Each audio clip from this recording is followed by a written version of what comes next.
Okay, the chair is going to bring to order the Monday, December 12th, 2016 Single Family Design Board to order. Is there anyone in the audience wishing to address a project or an item not on today's agenda? Seeing no one come forward, the chair will close public comment and bring it back to the board for approval of minutes of our November 28th, 2016 meeting. So moved. Do I have a second? Second. Okay, let's go through the items one by one. Any corrections, changes, questions? 1631 Shoreline Drive. 242 Los Alturas Road. 225 Mount Calvary Road. 288 Canon Drive.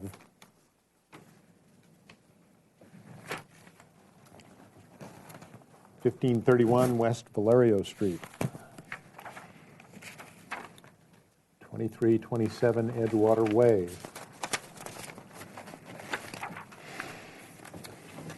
And the last item was 626 Sunrise Vista.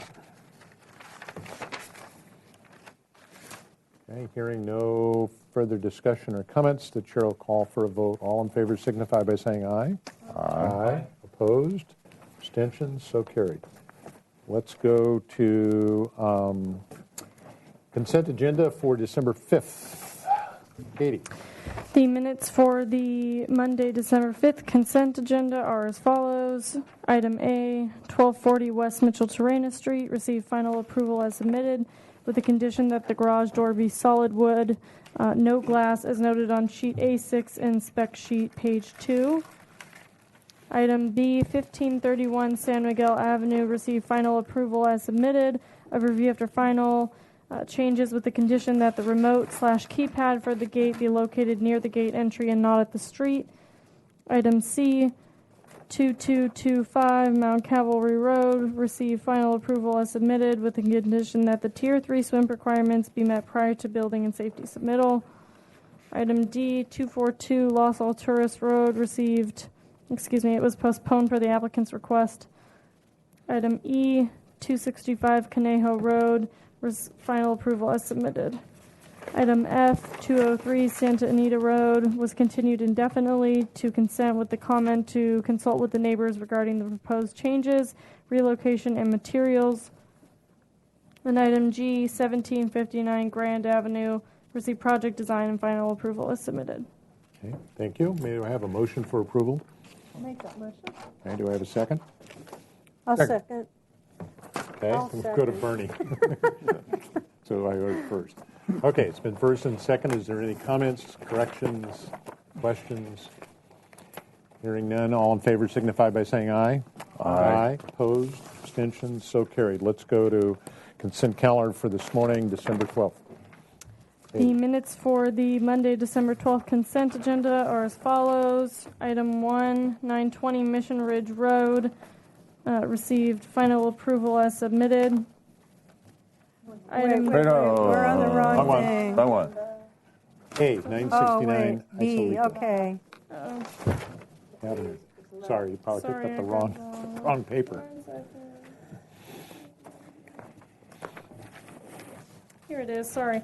Item A, 969 Isleta Avenue, received final approval as submitted of review after final changes. Item B, 1405 Mission Ridge Road, received final approval as submitted. Item C, 1120 Luneta Plaza, received final approval as submitted. Item D, 1 Rubio Road, received final approval as submitted of review after final. And item E, 242 Los Alturas Road, received final approval as submitted. Okay, thank you. That was easy. Do I have a motion for approval? I'll make the motion. Do I have a second? I second. Any discussion, questions, comments?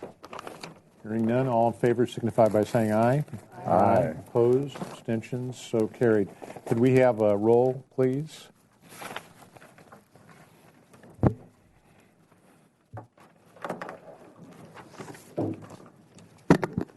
Thank you, Mr. Chair.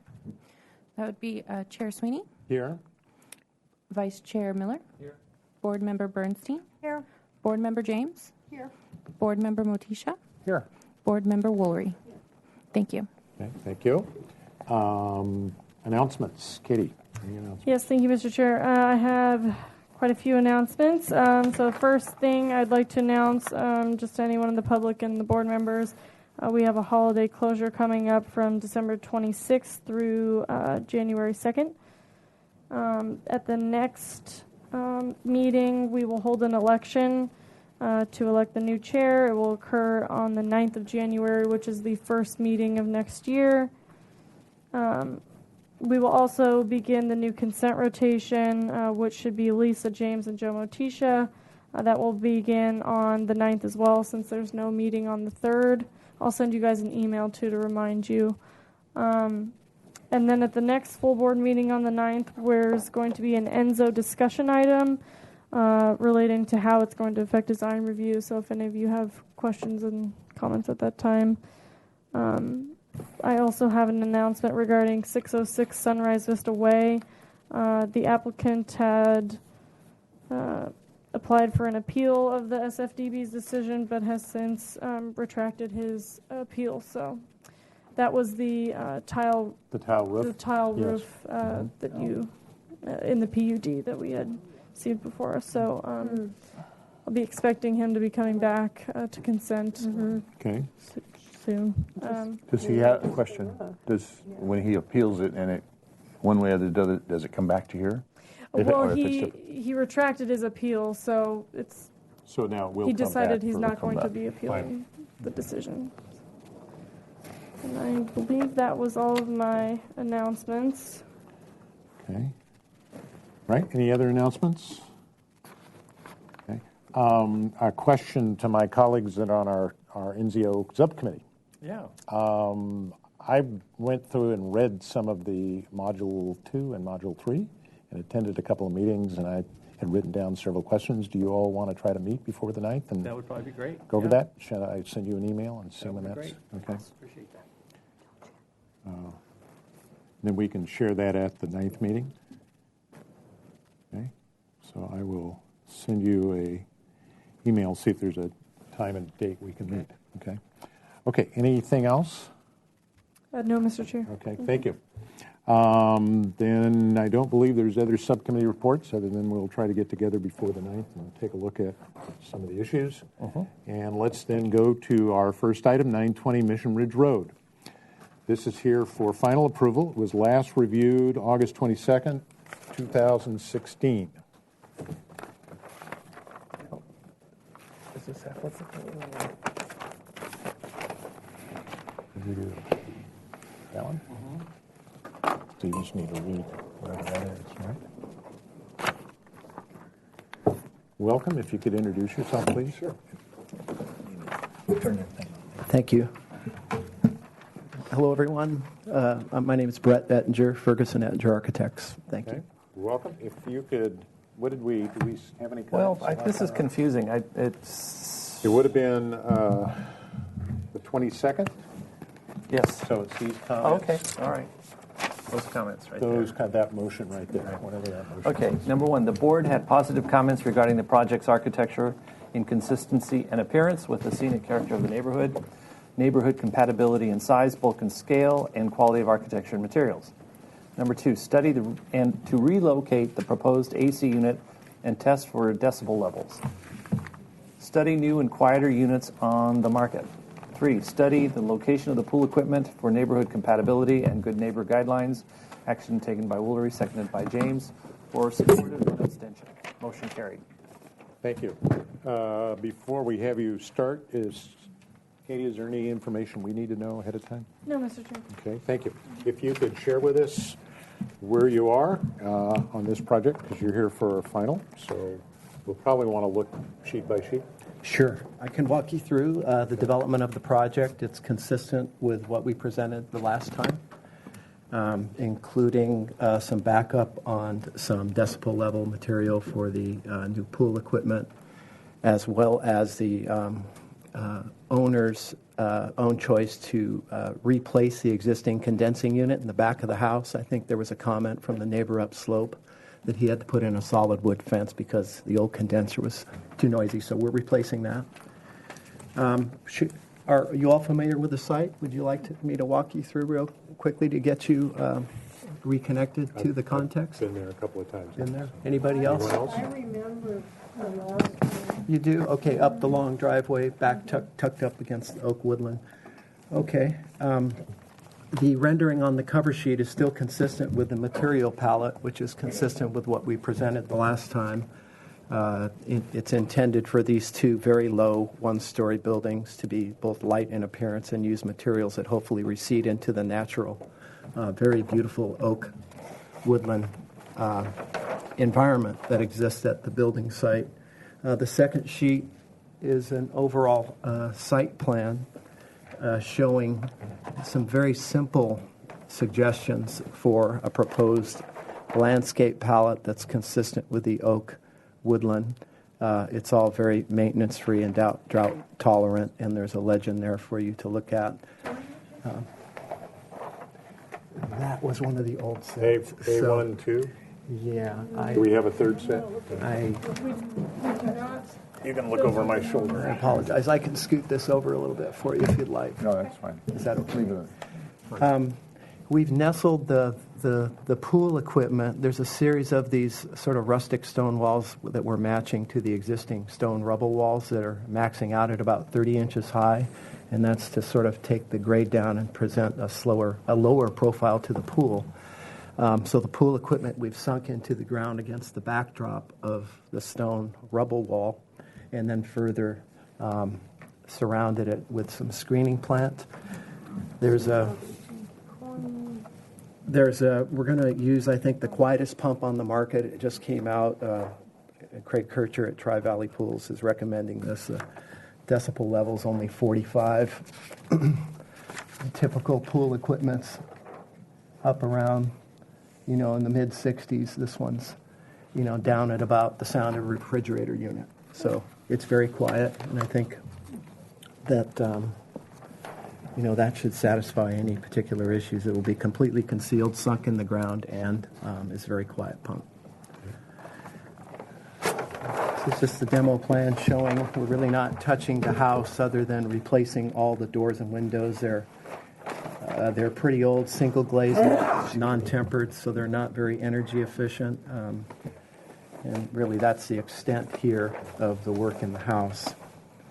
In addition to, we're replacing an older water heater down below with a high-efficiency water heater to both supply domestic in the house, domestic in the master bedroom addition, and supply a radiant heat in-floor system for the exposed concrete floor of the addition.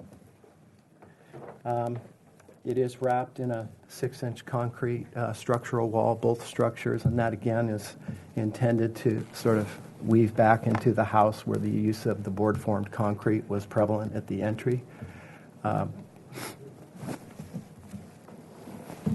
think you have a reflected ceiling plan. The exterior lighting is very limited.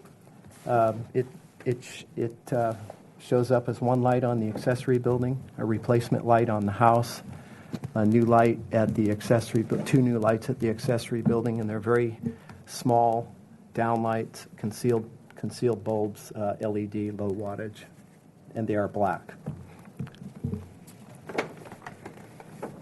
The fixture is not the light bulb, right? Pardon? Fixture black, yeah. Yeah, sorry. Yeah. The roof plan is very straightforward. It's a gray PVC membrane. I don't think anyone can see it.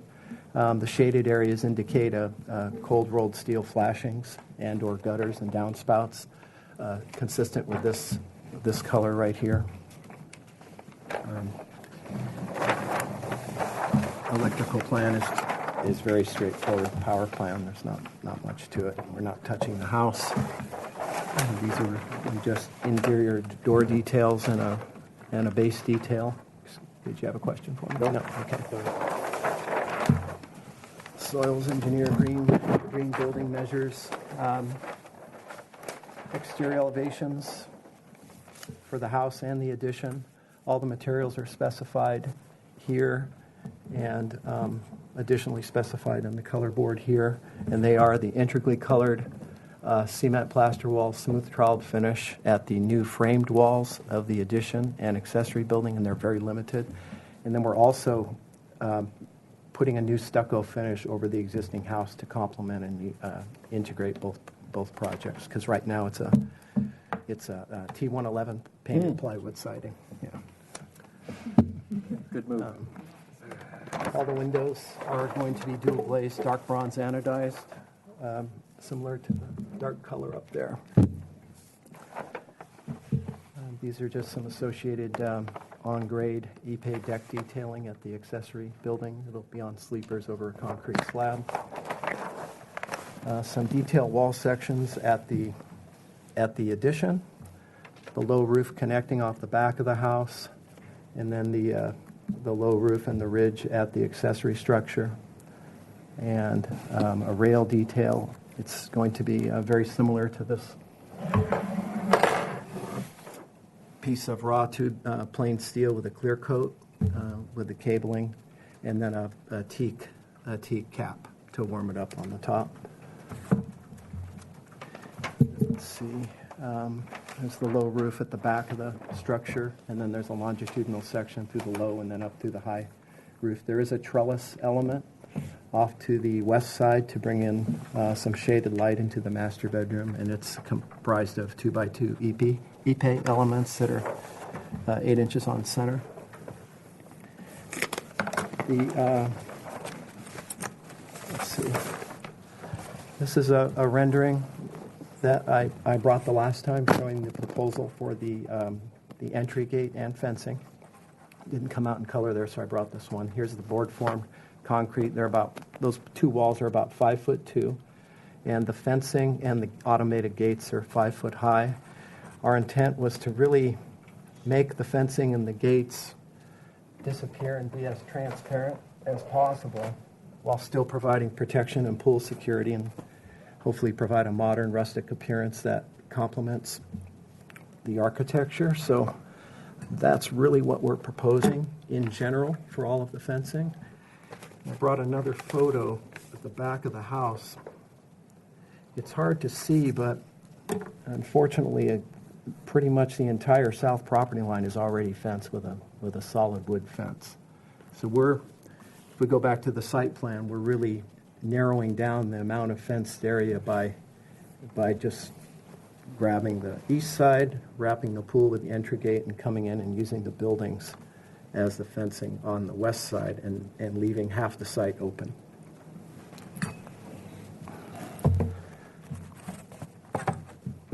And these are some associated fence details and the gate detail.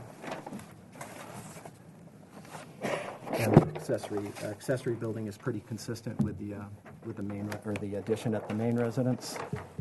These are interior elevations.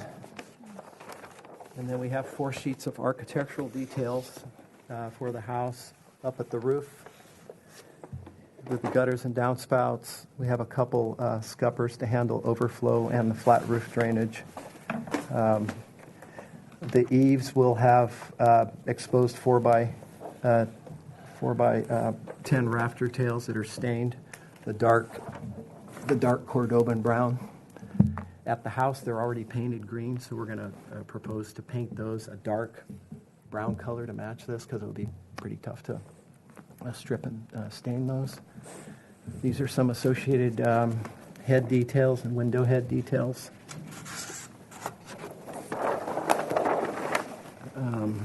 Some more window details throughout both projects, where the windows or sliders meet concrete or plaster or steel. We are replacing the garage door. It's an old-fashioned tilt-up, and it's in pretty bad shape. It's wood, so we're proposing to provide a new overhead sectional garage door clad in the same material, but in 16 gauge, to try to unify the project. There's some associated guardrail details at the new decks, and some roof transition details. And then finally, a few more window and door details as we wrap around the building. Even though it's a simple structure, coming across exposed tube steel and concrete, so there's a few more details than normal. We have 5 structural sheets. Yes. Okay. And we also have what I believe is a generally approved stormwater management on-site drainage plan. We submitted once, we've already submitted a second time, Okay. and there are 2 sheets that comprise that. Luckily, the soil is good. It's very permeable there with sand and rock. So we're consolidating all drainage down to a below-grade drainage basin here. We also have to capture all of the, even though it's a gravel driveway, it does have asphalt underneath it, so we have to capture all that on site as well. And the driveway's been reviewed by transportation? It's an existing driveway. I'm not sure if it has or not. Well, the only reason I say that is oftentimes they don't allow the gravel, so I don't know if that's existing. That's just what it is. Yeah, somebody just looks like somebody poured about 2 inches over an old asphalt driveway at some point. Right? I also have some backup information on the new condensing unit, which is going to be a lot quieter than the old one that's there right now. Okay. And then the variable speed heat pumps, which are going to complement the fan coil units in the ceilings. Okay. And are those copies for the file? Yes, yeah. Right? Anything else? I don't believe so. I think that's it. Thank you. Okay. All right. Katie, anything we need to do before I go to questions of the board? No, Mr. Chair. Okay. Is there anyone in the audience wishing to address this project? Did we get any communication? No, we did not, Mr. Chair. Okay. No one's coming forward, so I will close public comment and bring it back to the board for questions. The project's here for final approval. Yes, Mr. Chair, I have a question. The gate and the wall, was there anything there now, or is there nothing there? Nothing there now. Other questions? I don't have any questions. Lisa? Mr. Chair, how are you going to irrigate the carex, the grass that you have large swaths of at the lower part of the property? In the proposal, in the proposed landscape plan? There? Yeah, we're going to use drip irrigation in rows.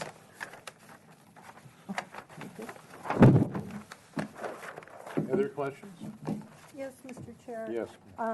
This color, I don't know if you want to put it up there, but is that the color of the, mostly of the siding? Can we put that on the screen? Because I'm trying to figure out, one of them Sure. is pretty dark, and that's, Sure, I can. okay.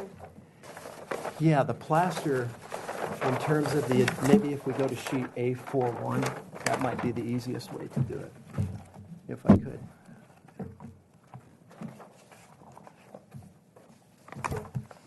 The existing house is primarily at the living room, post and beam, and all glass, so there's really not any walls there to apply the plaster to, other than this section over at the garage. So this is plaster right now, down below. This is all the T111 siding as it runs through here. That's all glass. So we're going to be plastering over the existing white plaster and green siding with that With color this. plaster, yeah. And then the addition over here, there's a little sliver of a wall there at the accessory building. There's a more gracious wall here at the master bedroom and a little section here. Those will all be the same material. Okay, thank you. And then the overhead, let's see, garage door, something clad, and you're replacing the garage door, but, Yeah, right. and what color is that? That's this color. That's this color. Yeah, so this color will complement, it'll sort of, So it's sitting next to the top. exactly. And Just then like the piece of the, what did you call it? It has the wood on, little pieces of teak wood on top. That's the railing on top That's of the the... that's- railing. And that's, which color is that? It'll That's be this similar color. to that, yeah. Okay, okay, thank you. Any other questions? Okay, let's go to comments. The applicant's requesting final approval. I only one comment, Mr. Chair. I'm a little uncomfortable with the wall and the front gate. I mean, I'll certainly support the project, but I'd like to see it as a natural stone as opposed to a poured concrete with a It just seems a little severe and institutional to me, but maybe the approach will work. Anyway, that's my only comment. I'm just not comfortable with it. I know Frank Lloyd Wright considered it the honest approach to build with the poured concrete, but to me it's kind of an unnatural look to me, but that's my only comment. Otherwise, I'd support the project. Okay. Other comments? Oh, got it. You know, Got we're it. not introducing it out of the You air. are. We're trying Very well to done. Okay. match the house. Thank you. Yeah, sure. Other comments? Okay. Hearing no other comments, then the chair would entertain a motion. The applicant's here for final approval. Well, what about, before we do that, may I ask a question? Sure. Is there any way to soften that wall by landscaping or potted plant or? There is landscaping proposed directly in front, quite extensive landscaping right now. We have some nice natural triangular areas out front still on our property, so the wall is pushed back quite a bit, so we're proposing. Maybe that'll make it more neighborhood friendly. Yeah, I agree. One of the, if you've been out to this road and actually gone down to the end and done they have a little circular driveway there now. This can't be seen, certainly can't be seen from Los Alturas because this is way back in. You recall we actually approved another project before this project got here on this same house that had some other things, and apparently I forgot whether it got sold or transitioned or whatever, and so now we have this new application. But this house sits way back in, and I think I made the comment at the time, it's one of those rare occasions where this house can hardly be seen by anybody because it's not on the side of the Riviera where you can see it from the city. You can't really see this because I went up on the other mountains above here. You can't look back into it because it's all captured in oak trees. So it's really hard to see this. The two people that actually see this is the homeowner that's kind of like right here. Where am I? Right here, and a homeowner right here. Because you can't see it from Los Alturas because you have to really go down the road to see it. So I think in the circumstance you just shared with your other picture there somewhere of the existing house. Yes, yeah. Right there. Yeah. I think that in this particular case, I'm not terribly worried about what that wall looks like.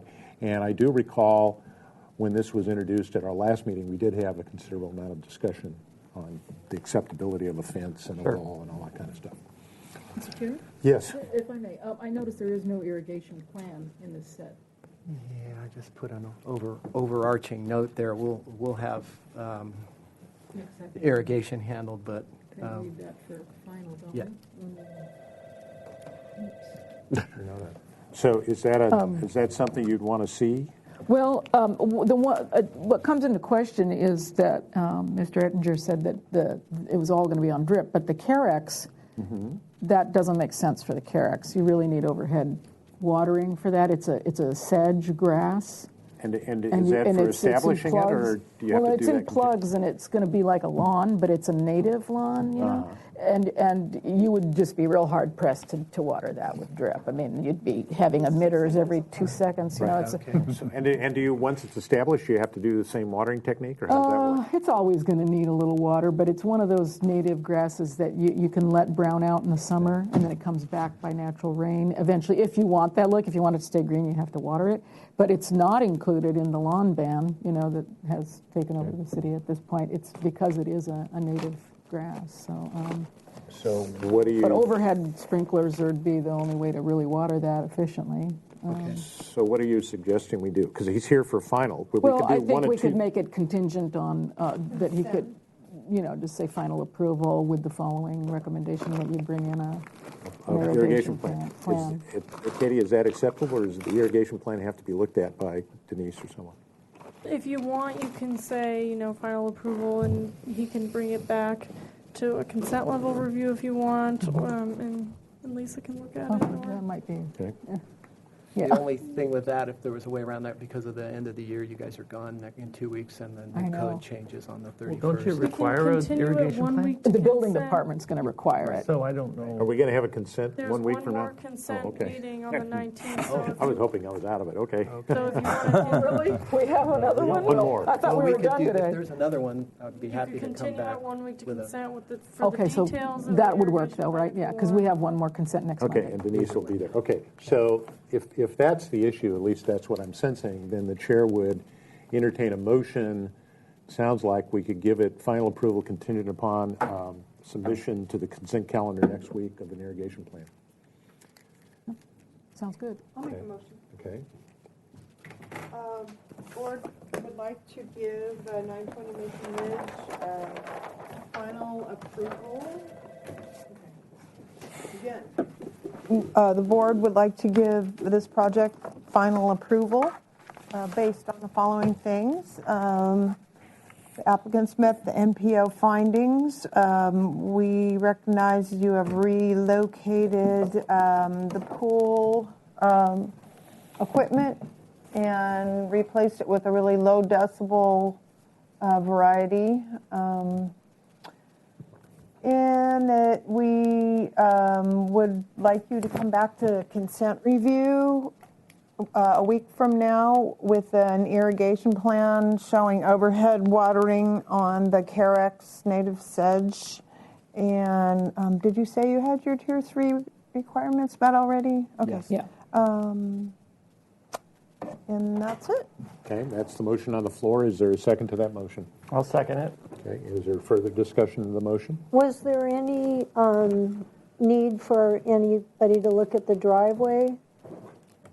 The driveway from this point on is a shared driveway by all the owners, so it's not part of the project Okay, from the gate back. because I thought you had said something about transportation. Right, but obviously it's a road that's already there and exists, so transportation, if they didn't make a comment, then it's a done deal. Okay, thank you. Okay. All right. That's the motion on the floor. Any other discussion to the motion? Hearing none, all in favor signify by saying aye. Aye. Aye. Opposed, abstentions, so carried. Okay, we'll see you at consent calendar. Thank you very much. Appreciate it. You did. I did. I seconded it.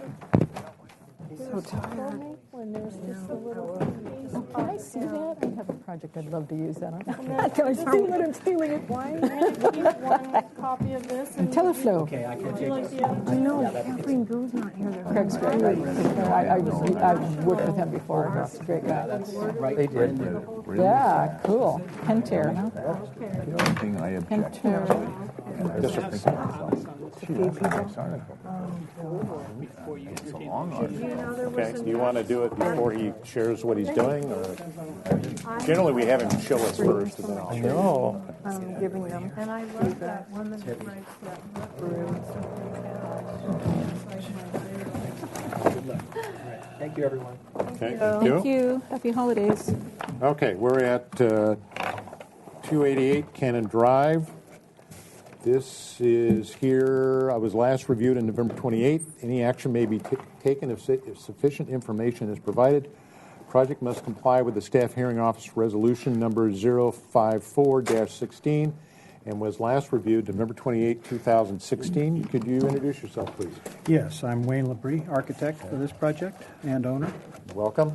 Mr. Miller, if you could read whatever we did last time, please. Yes, the board had positive comments regarding the project's consistency and appearance, neighborhood compatibility, quality of architecture and materials, and landscaping. Motion 2, continued indefinitely for the following comments. The board appreciates the architectural style, but would like the applicant to steadily reduce the maximum floor to lot area ratio closer to 85% of the FAR. Study simplifying the overall exterior roof elevations, especially in terms of the second-story roof configurations on the east and west elevations for a more cohesive singular roof structure. Action taken by Miller, seconded by Woolery. 4 supported it, 2 were opposed. Okay, thank you. And the motion carried. Okay, Mr. Labrie, normally I would have you just go through and share whatever you've done, but I also know that we have comments coming from staff. Would you like to hear the comments from staff first? It's up to staff. Okay. Mr. Lamone, maybe you should go It first. might help. Yeah, thank you. I just wanted to remind the board some of the discussions that occurred when we adopted the NPO. And it's more or less specific to FAR goals. And I know this project was directed to reduce it down to 85%.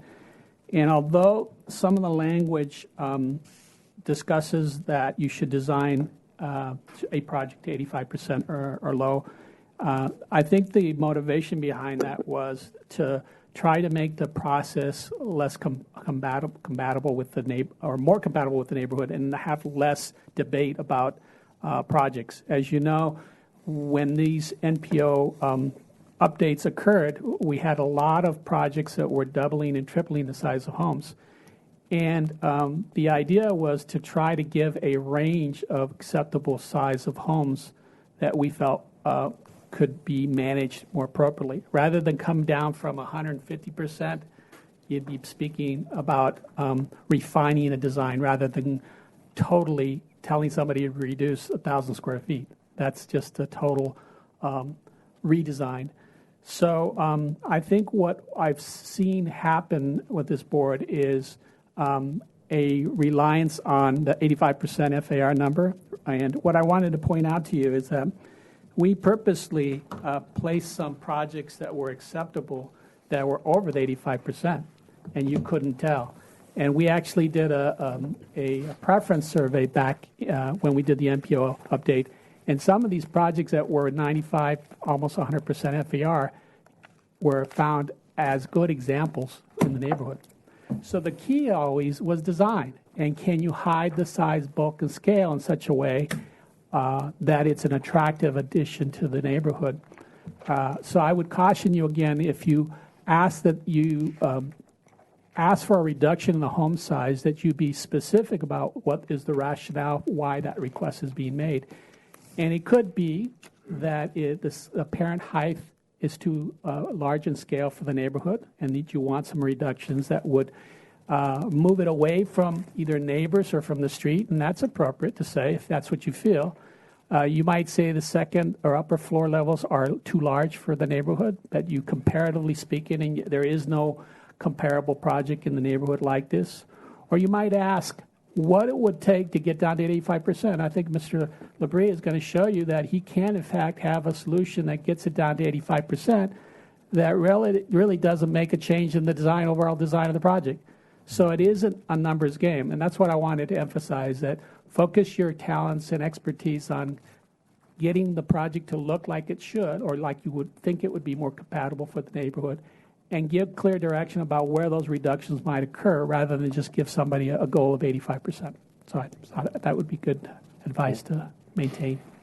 Thank you. So now you can submit. Okay, let me follow up with one more item. This is a little exercise I did some time ago when we were kind of in similar kinds of discussion, grappling with this FAR business.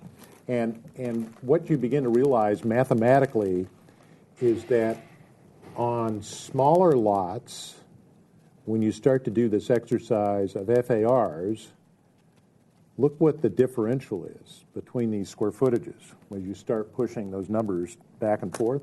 And then look what happens when you get a 2-acre site or a 2.5-acre site, and look what the differentials are. So I think Jaime is kind of telling us the same thing. You have to kind of look at this target of 85% as a comparison to the lot size, the acreage size, and what's being proposed, because sometimes shooting for 86% versus 90% doesn't get you too far.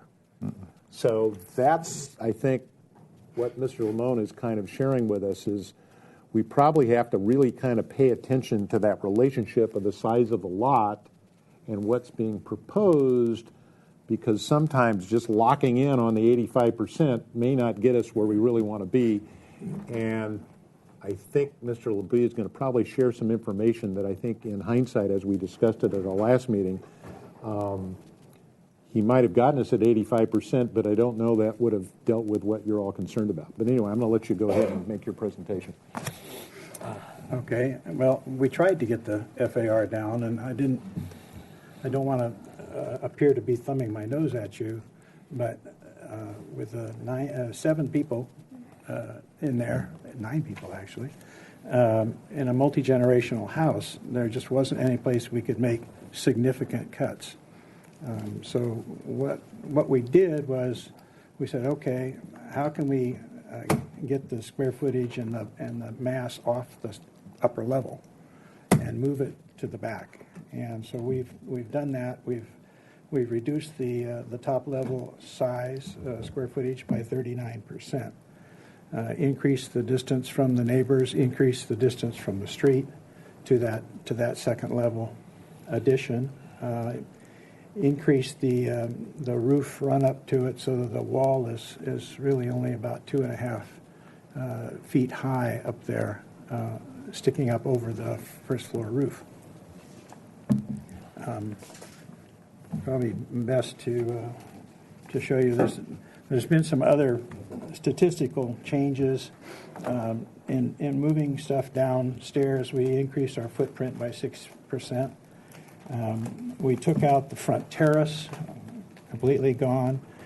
Started down that road, looking at the 5-foot opening that we'd be allowed, and if we reduced both of them, and it just wasn't working. So we took out the terrace. That was a 21% reduction to the permeable paving, and a subsequent 4% increase to landscape area.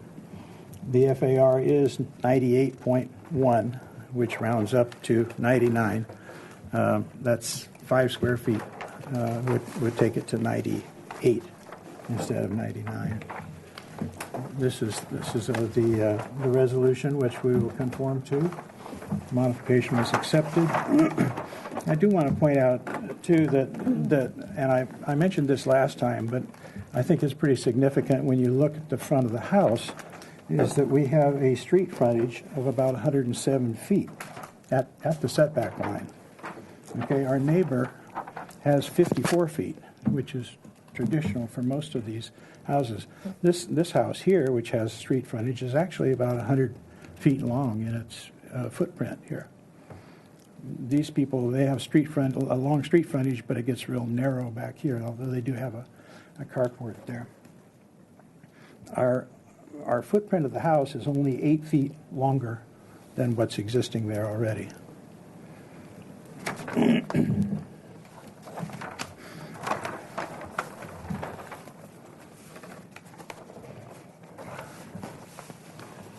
Site plan really hasn't changed other than we've taken the terrace away. We've taken the terrace out and are just going to use boulders to kind of step the grade down a little bit so that we can get our egress windows out of these 2 bedrooms that are downstairs here.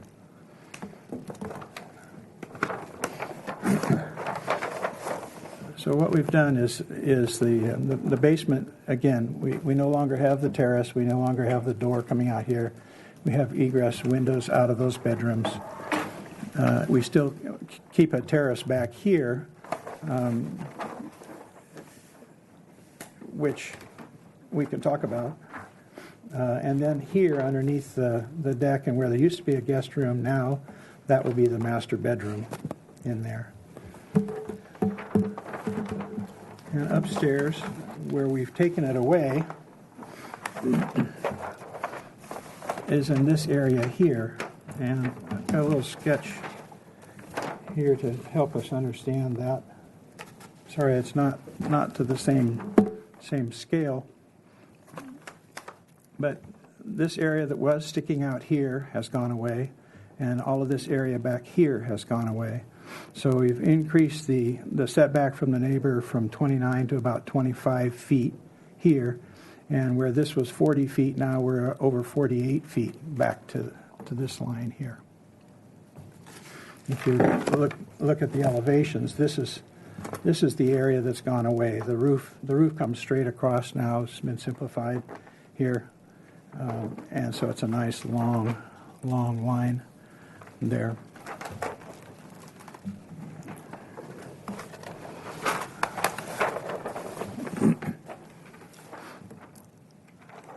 I think last time, or at one point, we talked about actually making a two-story entry here in the front. We had moved some of that square footage up there, but this is just a attic storage area on the front. Don't let me go too fast. Still looking at the same materials.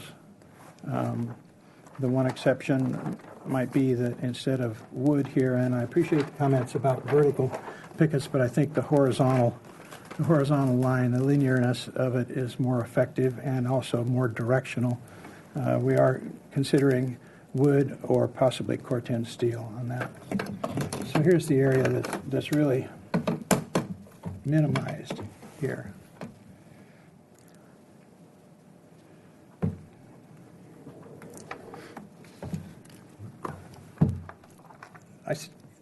For the egress, I still need over the You've got to get to the right. right 42 inches for the sill height there. Now, if we really to get to 85%, I need to take off about 500 square feet, over 500 actually, which is just not going to work for the needs of our family there. This obviously does get a 50% basement credit. If we were to fill in the other courtyard, in fact, we could even, I suppose, roof it over and build it, and make it part of the interior space, and take 100% basement credit, and then I would be at 80%, FAR of 80%. To get to 90%, I'd have to take off 342 square feet. To get to 95%, I'd have to take off 131 square feet. And that's, again, I can go to 80 simply by sacrificing. We've already given up one courtyard. My son and his wife have given up the master bedroom up above. It's just a guest room up there, a small guest room. If we went to 80% by filling in the courtyard, it wouldn't impact the front elevation at all. And I can't drop it anymore into the ground and still maintain some windows into that basement area for natural light and ventilation. Okay. Anything else you need to share?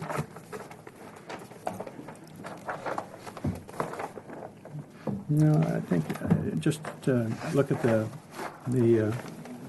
elevation again, I guess.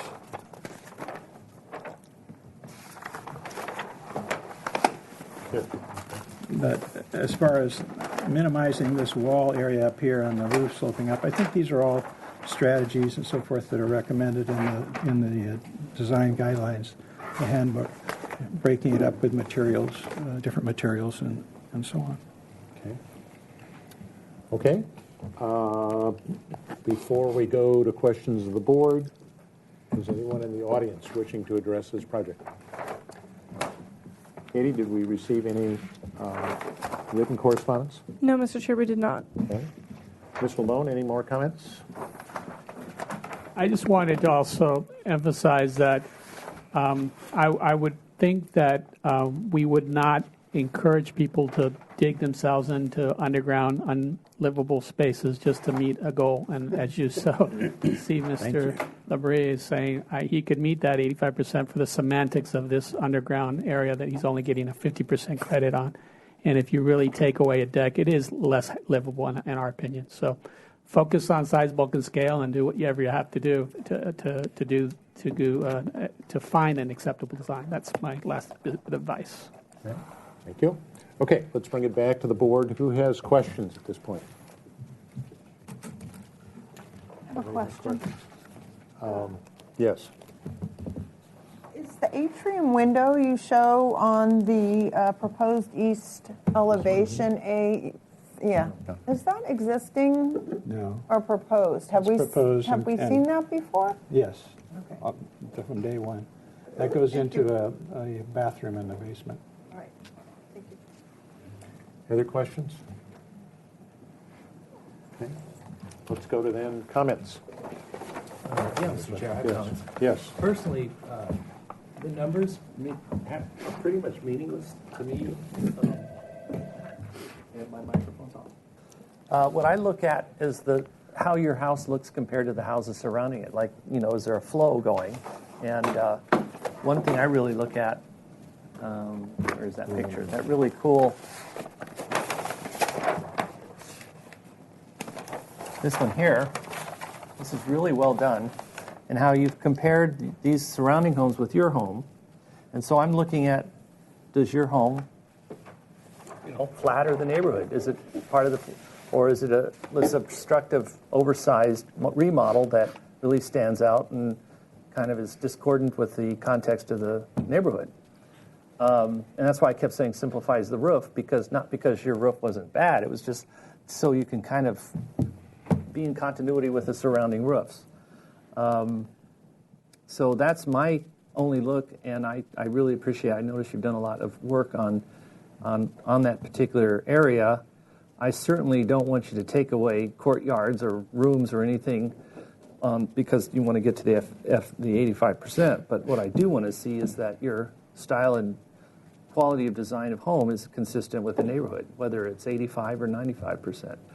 So, and I've seen you've done considerable amount of work and effort in terms of simplifying that roof. And the reason I say simplify the roof is because the roofs around you were simple.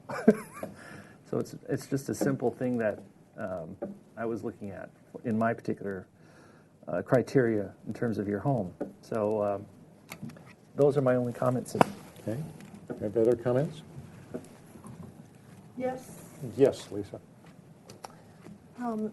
I think that you've obviously done work to bring it closer to compliance as far as size, bulk, and scale. And I still support the idea of the vertical picket. And I'd be curious to hear what my other colleagues have to say. Thank you.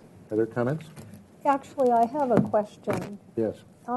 We understand multi-generational. I mean, I get the different definitions, and, I don't want to really get too far into that, but where are all these cars going to be parking?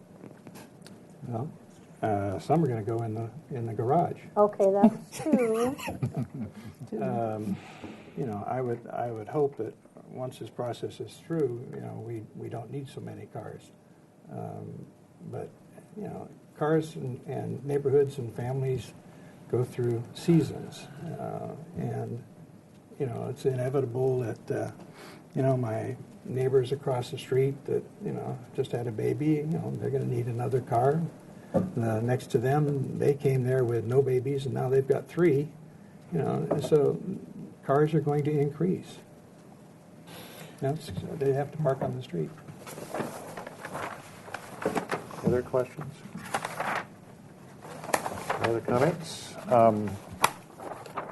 Yeah, I went back out last Friday again. I've been out to the street three times, and I went back out and this time I walked.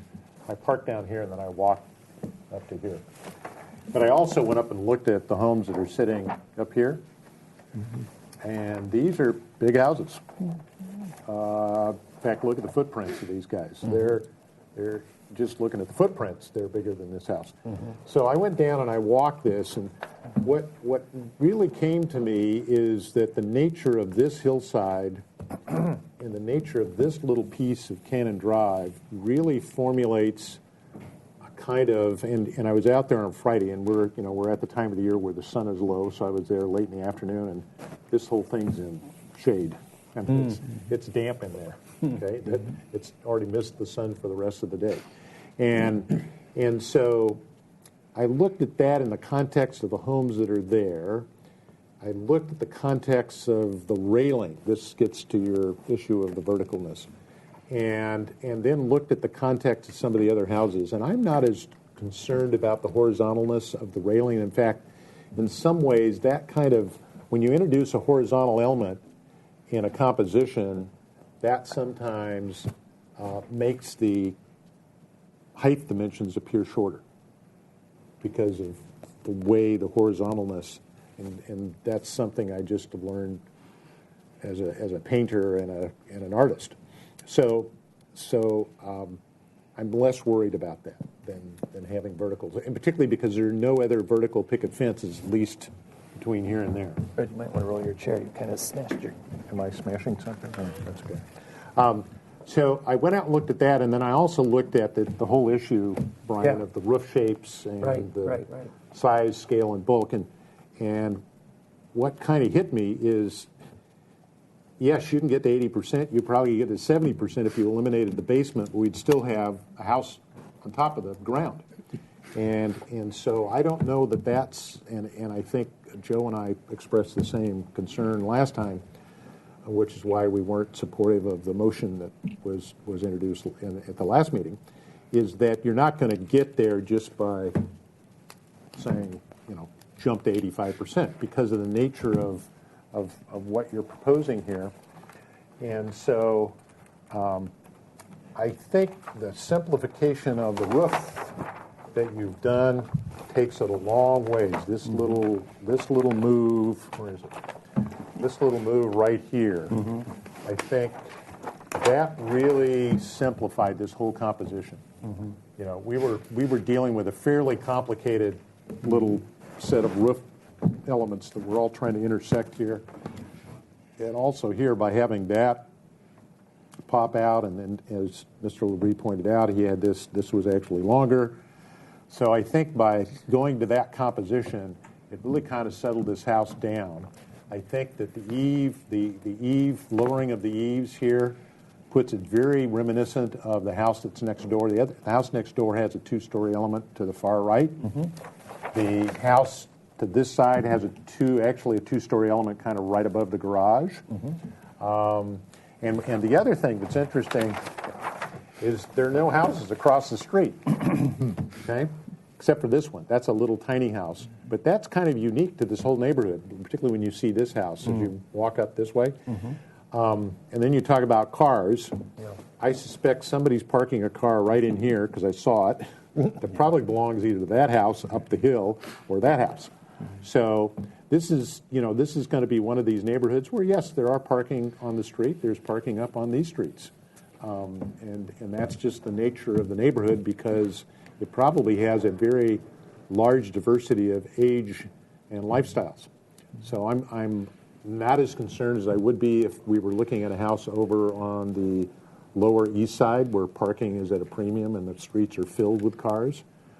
So I'm not as concerned. Some of us, when we retire, we realize the wife and the husband don't need two cars, and you get down to one, like our house. So we have one car. So I'm not as concerned about that. I think that what I see today gets us where we need to be in terms of, in my view, neighborhood compatibility, in terms of size and scale and the bulk.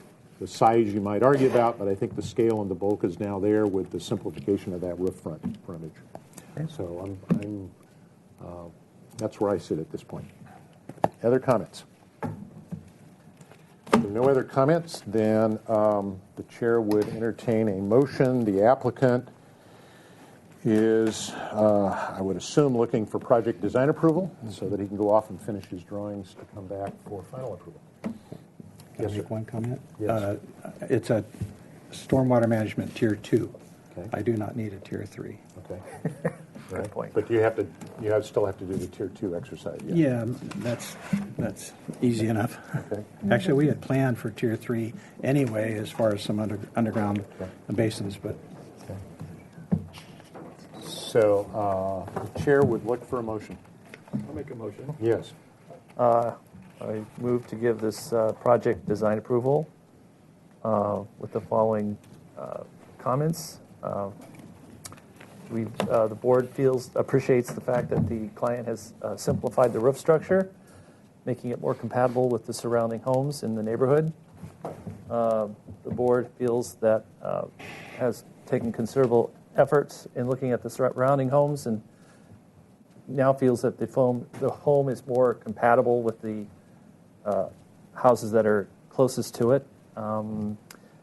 They feel that the consistency in appearance is consistent with the scenic character of the city, is compatible with the appropriate to the site and neighborhood, has used good quality of architecture and materials, and has followed the good neighbor guidelines. Okay. That's the motion on the floor. Now, I haven't clarified whether we're going to be full board or consent. So, Did you make the NPO for me? That's what he just. That's what he just read. Yeah. But I'm going to ask the maker of the motion to Yeah. please clarify your position as a part of the motion on the acceptability of the FAR that has now been presented. I feel that the base 99%. the FAR is 99%, but based on the quality of the architecture and the style of the architecture, in terms of the neighborhood, that the 99% FAR is appropriate. Okay. And could you further clarify the 99% with a relationship to the size of the lot and the size of the house? Why would I want to do that? Because that's what the FAR is based on. Okay. So is it acceptable given the size of the lot? That's what It's acceptable. I mean, okay. Off the record, it's just the. Nothing's off the record. Okay, Off the record. okay, yes, it's acceptable Okay, based on the size of the lot. size of the lot and unique to this case. Exactly. Okay. Well Okay. put. Okay. Everyone understands? So that's your motion? Yes. So is there a second to that motion? I second it. Okay. There is a second to the motion. Is there further discussion to the motion? Okay. Hearing no further discussion of the motion. Oh, did you clarify back to here or back to consent? Sorry. I'll give you consent. Okay. So we're going to send him to consent. Is that acceptable to the seconder? Yes. Okay. That's part of the motion. Did we catch that, Katie? Okay. So that's the motion on the floor. Hearing no further discussion, the chair will call for a vote. All in favor signify by saying aye. Aye. Aye. Opposed? Abstentions? So carried. We'll see you at consent. Okay.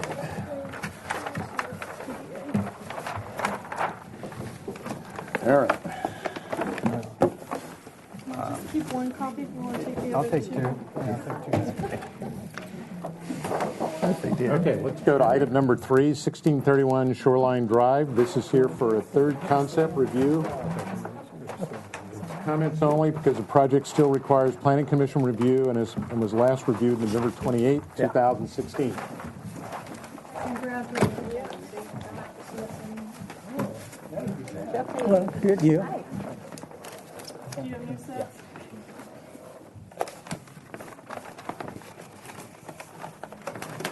You can take these.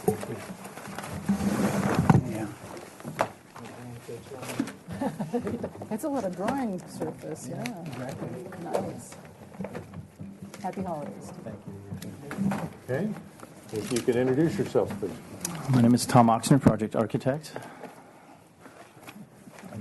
Chuck, if you want. Chuck McClure, landscape architect. You're welcome. So the planting plant's in We there. last reviewed this on November 28. Mr. Miller, did we have some comments? Yes. Number one, the board appreciates the style of the proposed architectures,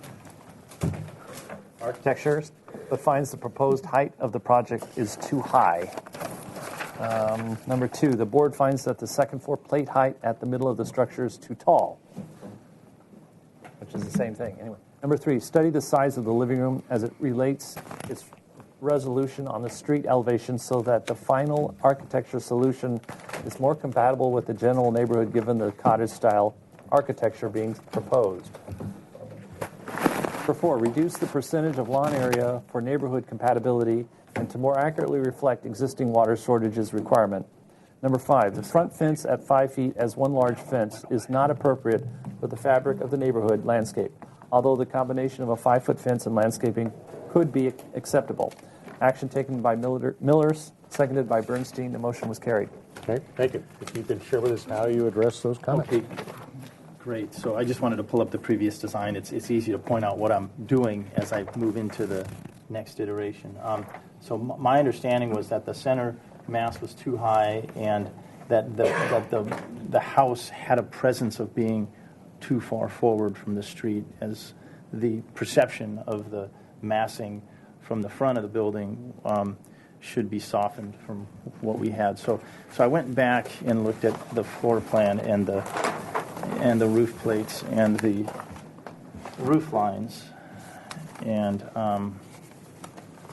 let's see, in terms of the floor plan, I took the stairs and flipped them and pulled them back inside the building and allowed the first floor roof to run over it, and then created sort of an entry area and flipped the dining room with the kitchen to open this area up. And I think, I know you're not so interested in the floor plan, but I think in redoing that, the effects of the zoning and what the forms do above the plate lines help out. And then the second floor, really it's the same layout, except the balcony has been reduced just down to a small little standing balcony that's been pulled back behind the first floor overhang, and the stairs have been reconfigured so that they come in and use more interior area. These are just the existing elevations, but in terms of the architecture, in terms of the plate heights, the 8-foot plate heights on the east and west still hold. The center portion, I took the 10-foot plate, brought it down to 9 feet. It allows for just a very subtle change in roof line across the center of the building, which I think helps the long roof line. And pushing the second story and the stairs back allows the first floor roof to move forward and visually push and physically push the second story back. I think with regards to the east and the west, the result is really just the center portion of the roof dropping down, and then again, I think from the rear elevation to have a little hierarchy for the center portion of that 12 inches, I think is a nice accent to the center of the building. But so that was my interpretation on the comments from the last meeting. I know that Chuck had some items to go over as well. My part is very simple. Well, it's not in there, doggone it. Here, Where are we looking at? put it on. I got rid of this, that grassy ground cover that used to be out front, so I got rid of that entirely. And then I lowered this portion of the wood fence to 4 feet, and realized that it's back 10 feet 6 from the sidewalk, and there is a lot of landscape in front of it. And then I also, responding to the criticism, I expanded this ground cover area at the expense of this grassy area. So then I got my percentages down by quite a bit. And that was my only 2 items. Okay. Anything else? I think that's it. All right. Is there anyone in the audience wishing to address this project? Katie, did we get any correspondence? No, Mr. Chair, we did not. So then let's go to questions of the board. Who has questions? South is that way, right? We're going south ocean, yeah. And look at the elevations again. Let's see, are we doing that? Maybe there's a project north that.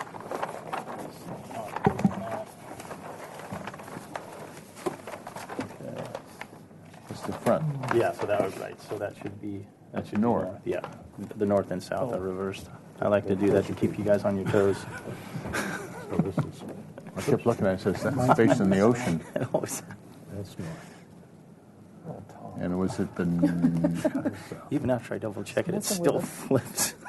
Okay. Other questions? Yeah, I do.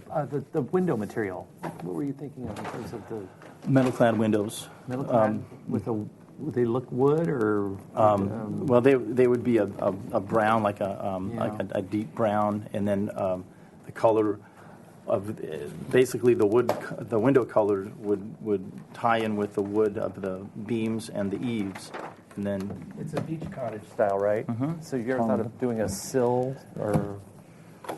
Let me see the previous right there. yeah, but I mean that might turn out well with that siding. One of your things conducive to that style. Yeah. Anyway, that's my only question. Okay. Yes, Does ma'am. this house currently have a circular driveway, like a semi, so is that going away? Yes. I didn't pay attention to the landscaping, but, We've been eyeing that pretty carefully. okay. That's going away. Get rid of a curb cut. Okay. Heather, other question? And have you talked to the neighbors on both sides? Yes. And And they're fine with the they like project. it? Yeah. Do you have a section through here? I don't have a section through there now. All right. Other questions? It doesn't look, to me, it doesn't look like you've rearranged, pushed that balcony back, but the height is still, in fact, the height looks higher. To me, well, Well, they're different scales. the sills don't look higher. The roof looks lower. We got 3/16, so we got a different scale. Yeah. Let's do this. It's easier to see. That's the last iteration. This is the previous. This is the first one. This is changed in here. I got a red pen here. What I wanted to do is bring that across. So, Joe, what you're kind of getting at, that's the floor line? Mm-hmm. I'm looking at the second floor line, and I'm looking at this. This is what we were looking at before, this ring right here. And he's still got the same, he's just got a smaller roof on the top of the same height. But he dropped it a foot. I've got a roof plan in those drawings, and that shows it. Yeah. But basically, the 10-foot plate roof drops down a foot, so it takes that higher hip and sinks it down into the two adjacent 8-foot plates. So there's a 6-foot person that he sketched in. Okay, so that's what you're saying. The reason I asked for the section is if I look at it this way, I'm just drawing a section this way. It would seem to me, because you're having to kind of try to make this bottom floor look lower than it really is, because you're kind of stuck with that 10-foot thing. Exactly. Is I think by doing that with the porch might help this whole elevation. Because see, if I did the scale correctly, 3/16.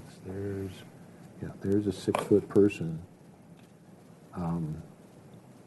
There's a 6-foot person. So I think by lowering that whole business, in other words, bring this porch out more, that really helps your exercise of trying to do this, to get this whole thing to look lower. So, and particularly where you enter, and that I think it kind of drives what Joe was getting at in terms of trying to make this thing look lower. Because I realize what you've done here. In other words, you've held the plate line at 8 feet here and here, and you've popped this 9 in order to get to the other side, a reasonable volume because of the size of that room on the top. So I think that, in my view, might work a little better. You see where I'm going, Joe? Because I think that was where you were coming from, your relative comfort level of... Well, I don't mind the 2-story. I mean, I'll take that back. It's for design. I'm going to stick to what we're required to do. That doesn't bother me, that height right there. And what you're doing here is softening this here and not make it look so tall right in the center. Right. So all I'm suggesting is, just to help out his effort here a little bit, is to drop this porch down a little lower. And even in terms of articulating the surface, I wouldn't mind if this popped out a little bit. See what's going on here? You pop that out and bring that back, so then it steps back. So you've got roof step back, comes out a little bit, and then comes down, and your window, whatever, is right here. And that kind of gets a little bit of that, but also gets a little bit of this. I think that might kind of help soften the whole thing. The other comment I had, and I've seen it done, but I'm looking at your sketch and I'm scratching my head from the geometry. I'm not sure how you're going to pull this off. Because the way you've drawn it, I'm not sure that really works. But I'll let you solve that problem. I know what you're trying to do. Why is that different? It kind of, The owner- he made it bigger. He's gone to this. The owner really likes this, Yeah. and would love to see This is the ocean side. curved wall. On the old scheme, it was just the second. Do I have the old scheme? Is that? Yeah. No, I don't think so. I'm confused. You have, no, you're looking at the wrong elevation. Okay. The current one. Oh, wait a minute. No, you have a different drawing. Okay, let's pull up the ones that It's were different than that one. Oh, it's under, is that under here? That's the right one. Okay. Yeah, so what are we looking at? We're It's the looking right at one. this. It's the same Was one. that the one? Nope, that's the same one. So is the same. is this the right one, or is that the right one? This is the right one. This is the right one. Yeah. Okay. So if you're looking at this photograph, I'm just saying the resolution of doing that and this roof isn't going to do what that sketch does. You'll need to solve that. Right. So the idea here was to I mean, take. I get yeah. where you're going, but it Yeah. isn't. What I was hoping to do was to, instead of abbreviating that eve Right. on this element, I think it's softer to extend it out. Right. I And- understand, but Yeah. but to actually do what you're doing, it won't be drawn that way. Look straight across. Well, he's Well, these aren't radiating, though. he's actually These are just coming straight out. I understand Yeah. that, but it won't look like that. But you'll get that figured Okay. out as you do your drawings. well, it could, but it would be really weird. Well, no, it'll work. It'll work. He just hasn't got it all worked out yet. It's just like, well, it would just be a sort of a shed with a curved Yeah, element. it'll work out, but he hasn't quite got there yet. Yeah. Okay. Any other comments? Yes, Mr. Chair? Yes. I'd like to talk to my fellow board members about the number of homes that are getting built and remodeled on shoreline and the decks that face onto shoreline and the size of those decks and the impacts of those decks on the neighborhood. Because in my opinion, this house, it's all about the ocean. It's got a lot of decking and glass, and that's okay in the back because that's where they're going to be spending most of their time. But I find that all this decking on the front of shoreline might be really unnecessary and making a statement that's really changing the character of the neighborhood. Well, this is only a 4-foot deep deck. Yeah, Right, it's all but in the it's back. right on shore, It's, right it's only there. 4 feet by 13 feet, and it's part of resolving the solution we're trying to get at in terms of making the house squat down on shoreline. Problem with the deck. So that deck, in this case, in my opinion, really helps get this house to settle down. And even if we took the deck off of here, it wouldn't make much difference because we're not talking, this is only a 4-foot deep deck. It's just enough to open the door. So I don't, So it's like about the size of this table. yeah, it's no deeper than this table. So it's basically, the size of that deck is from basically there, oops, right there, down to about right there. But if you remember diagonally across the street, they're in the process of building that deck right now. Have you, Yeah, that's approved further it? down. It's another It's block and a yeah, half a down. little Yeah, I bit know which down. deck, we I approved. just want us to keep that in mind Yeah. and see if we think that the impacts are sufficient to warrant That's, different opinions. in my view, that's a different kind of deck that we approved further down the street, which some of us weren't terribly happy with. I don't think this deck is of that magnitude or issue because it's only 4 feet deep. It's just enough to open that door. Other comments? Okay. If we have no other comments, then you still have to go to Planning Commission, correct? Correct. Okay. The question becomes, do we encourage him to proceed to Planning Commission, or would you like him to come back with adjustments to what we've been showing today? I have no problem with the design. I think it looks fine. Okay. So if we want to make a motion, if we're okay with what's been presented with a few comments, then he might be able to proceed to Planning Commission. So I'm looking for someone to make a motion. I made the last one. Someone else. All right, well, I would like to move to give this project, well, we can't give it What can we Can't give it, we can only give it with comments. Okay, I'd like to make the following comments about this project. That we appreciate the reduction in the height. We think that the neighborhood preservation findings have been met, including consistency and appearance, compatibility, quality architecture and materials, and good neighbor guidelines have been met, and that's my comment. Okay, that's the motion on the floor. Is there a second to that motion? I second it. Okay. And before we complete the process, Bernie, did I miss it, or did you indicate, does it come back to the full board when he does return? Yes, I like it to come back to the full board. We want to see everything. We want to see the railing, the roof samples. I don't know if I know it's a metal roof. Yeah, I've got it here, but yeah, you saw it last meeting. Can you be consistent, stay at one scale like you I will do presented, that, Joe. so we don't have to go back to quarter? Yeah, no, I think I don't want to it's go back big to enough eighth-inch scale. to come back here. All right, I'd so like the to see motion everything. I'd is like to come see back the here. Is that garage door. acceptable to the seconder of the motion? Yeah. Okay. So that's the motion on the floor. Do we need, everyone understand the motion? Okay. Hearing no further comment, the chair will call for a vote. All in favor signify by saying aye. Aye. Aye. Opposed?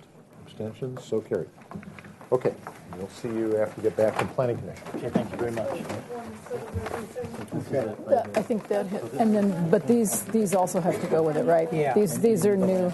Yeah, There's, here's landscape. This goes with this. And change scale, just to throw us off. I don't know. I want to see how it is in the context of the house, isn't it? Okay, we're here for item number 4, 1106 Crestline Drive. This is here for a second concept review. This is comments only. Project still requires staff hearing officer review.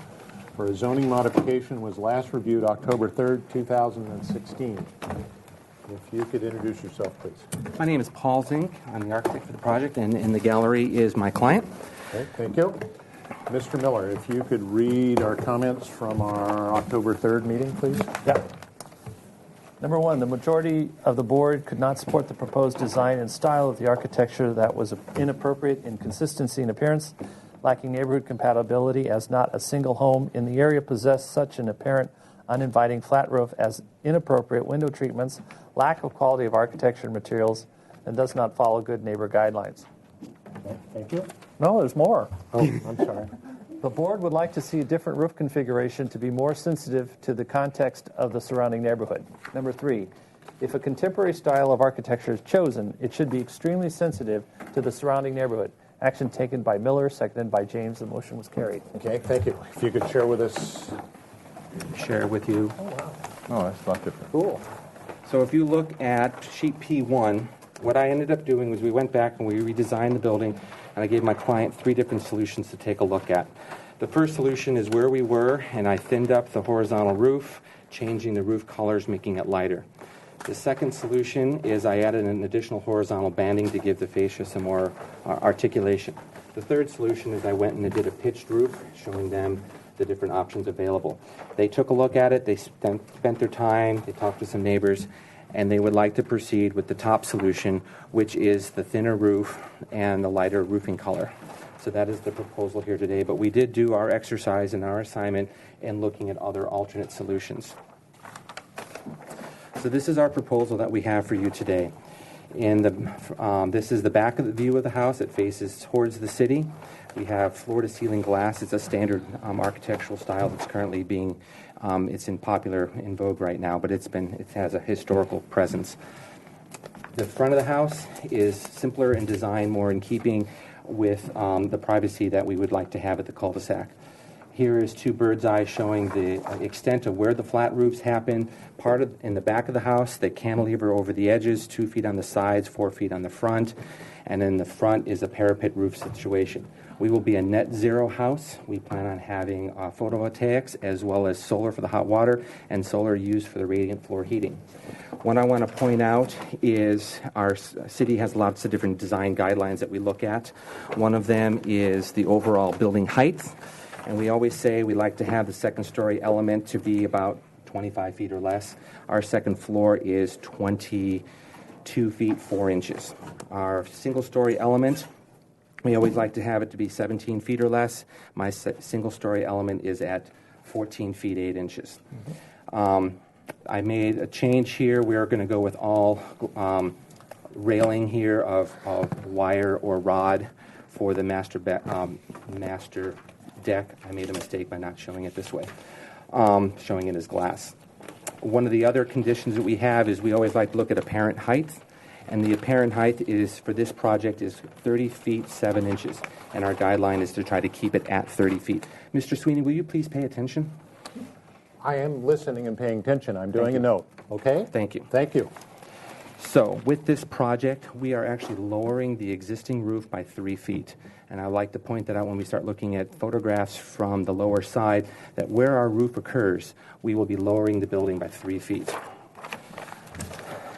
Neighborhood context and the context for contemporary architecture. Brian made reference to a house that's seen from the 101 freeway. In this view, this existing house is 18 feet. It's true that by City College, over there by the flagpole, at City College, it's much more exaggerated because it's built on retaining walls. But on this view, it is 18 feet, and our single-story element, 14 feet 8 inches. This house is 5,200 square feet. Our house is 3,000 square feet. Over here on this side, this is a French country house. It was built about 10 years ago. Its single-story ridge is at 22 feet. Its two-story element is at 26.5 feet. Our second-story element is at 22 feet, 4 inches. Their single-story is at 22 feet. So put that into some context. The existing neighborhood, what's important for me to point out, and this is, the city has divided up our town into neighborhoods. And there is one neighborhood called Bel Air, and it has its own color. And Bel Air only has 3 roads that go into it. These 3 roads lead to our cul-de-sac. I disagree with the chair in the sense that I have to match the homes and the style of the homes around the cul-de-sac. The cul-de-sac is on the bottom. This is our house, 2 houses to the right, 2 houses to the left. There's not a significant or an important architectural element at the cul-de-sac that says that I need to match. It is not like there are a grouping of Moody Sister houses or a grouping of something really iconic at that cul-de-sac that says, hey, I need to honor that. Instead, our house has been repeated 5 times. It's a tract house. And if you look at some of the contemporary houses that are in this neighborhood, you'll notice that they have also been repeated. The neighborhood, when it was built on day one, had a mix of contemporary and pitched roof houses. What it didn't have was red tile roofs, which have been slowly been added to this neighborhood.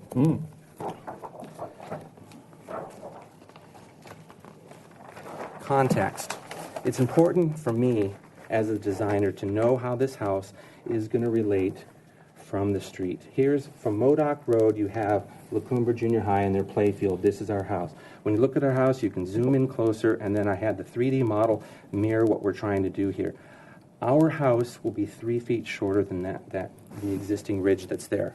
This is from Portezuelo. This is the back entrance going into the parking lot. Here's our house. We'll be 3 feet lower than this. We've got an odd house in which the back story is taller than the front story, which created this, as you can tell, an asymmetrical shed roof where we had the different plate heights in the front and the back. And then I have the consistent ridge. What's interesting in this shot is there's no landscaping in the foreground. The whole backyard has been denuded and was denuded, or all the landscaping was taken away prior to my client purchasing it.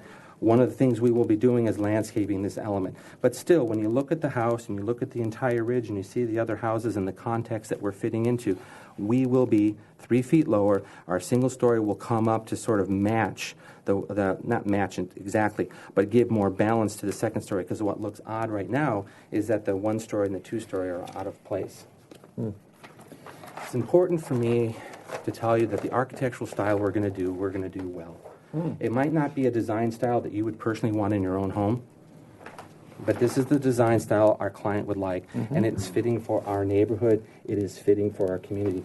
So I have examples that show elements of the design that we are trying to pull into our house. On the bottom, I have some existing houses in Santa Barbara to show you. First one I want to bring to your attention is one that was not reviewed by ABR. It was reviewed, was not reviewed by Single Family Design Board, it was reviewed by ABR. It's on Gillespie Street, right? on Gillespie and Miller Street. It was appealed to the city council. Yeah. And I know enough to say that when projects are appealed to the city council, the majority of the time, the council supports the board. Yeah. The neighborhood said, hey, there's nothing like this in this neighborhood, and you're building this. And the city council allowed it to get built. My point today is there are contemporary homes in the neighborhood in which we are building in. So you can't say a contemporary home doesn't fit in our neighborhood because there's already some. I'd like to bring your attention to this side. Over here is a house that's currently under construction on Oliver. If you take a look at it, it's got a strong horizontal roof. It's got floor-to-ceiling glass. It's 2 stories. It had to have been reviewed by this board. It was reviewed by this board after I left this board, so I've never seen it, but still it had to have been approved and reviewed by this board. And what we are trying to plan to design is a home similar in this style. Here's another house nearby, floor-to-ceiling glass. It's what I want to say, it is a nice example of this architectural style, and that's what we're trying to propose here. A nice example. We're doing it well. The rest of the drawings are the floor plans, more elevations, sections, and all that kind of stuff. But I want to conclude by just saying 2 main points. First point is there are contemporary homes in this neighborhood. This neighborhood was built day 1 with contemporary homes in it. Second point is, when you look at the FAR, we're at 66%, and you try to aim for 85. When you want to say the building height should be less than 25 feet, and we're at 22 and 4 inches, we are underneath these thresholds. This is not an aggressive house. This is not an expansive house. We are doing our best to build great architecture for our community. That's my presentation. Thank you. Can you introduce yourself, please? I'm David Back, the owner. Okay, thank you. Welcome. Okay, before we go to questions of the board and comments. We have 3 additional letters for the public comment. These are neighbors that are on the cul-de-sac. They have reviewed our plans. The first time I was here, I brought 4 letters from the neighbors who reviewed our plans. So that was part of the assignment my client had, was to meet the neighbors, show them the plans, and they have done that. So these 3 neighbors are on the cul-de-sac, just like the last 4 neighbors from before were on the cul-de-sac. Okay. So these are all briefs, so I'll just read them in the record. This is from Linda McCory Bush, I guess. I live at the end of Crestview, where Monica Dragu is planning to remodel existing 2-story house. She has shown me the plans. I think that this design will be a nice home in the street. The modern design does not bother me. Also, there are many other modern homes in our neighborhood. I've got one from Colleen, I can't read the last name.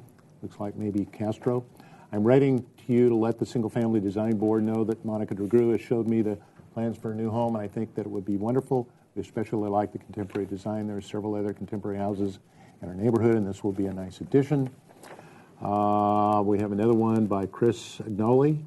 I live at the end of Crestline Drive, where Monica Dragu is planning to remodel an existing 2-story house. She has shown me the plans, and I think the design will be a nice home in the street.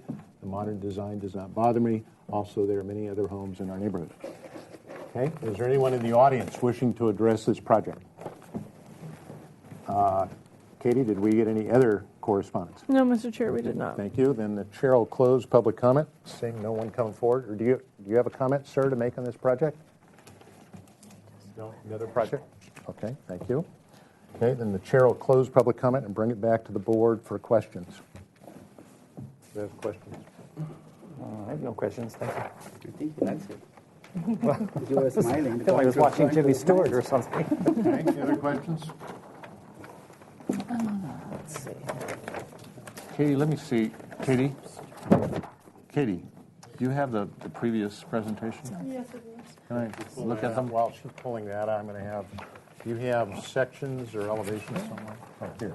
Yeah, and I also have more. So these, what scale? Those are not to scale. If we go back to this sheet, there will be some to scale.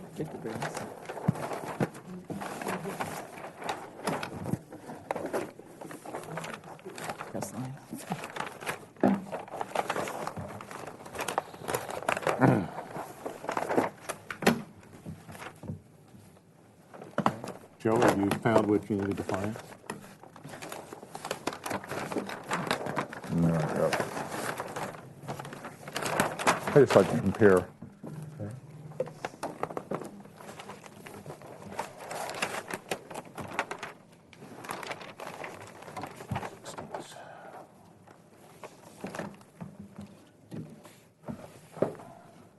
and this one is 8. So you're switching from 8 to 3/16? Only because this shows where for the apparent height calculations. Okay, Joe, your question or comment?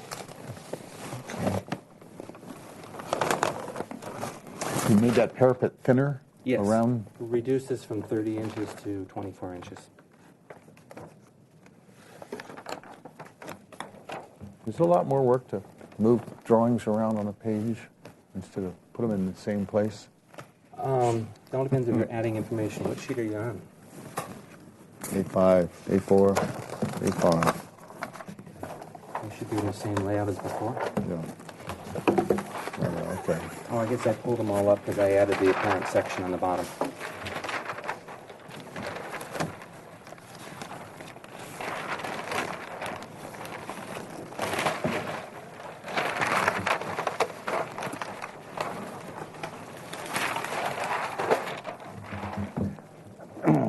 Okay, other comments?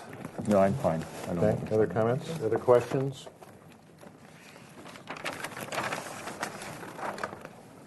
pull A4 over.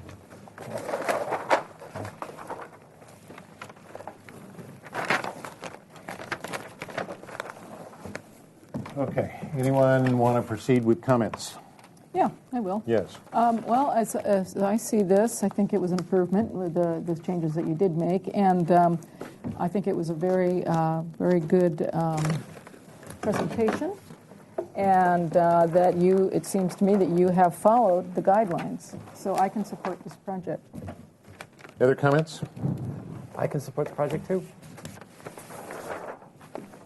Okay. No one else has comments. I'm not going to support the project. It's not there. This is not going to be the quality of contemporary architecture that you're proposing. The proportions are not where they need to be.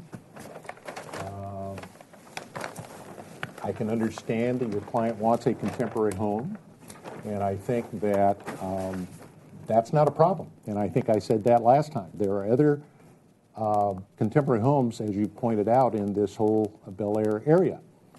But this is not it. This design is not there yet, and I can't support it. The proportions are, I'm looking at some really classical architecture where the scale really works, where the roof lines really work. These are clearly not proportioned correctly.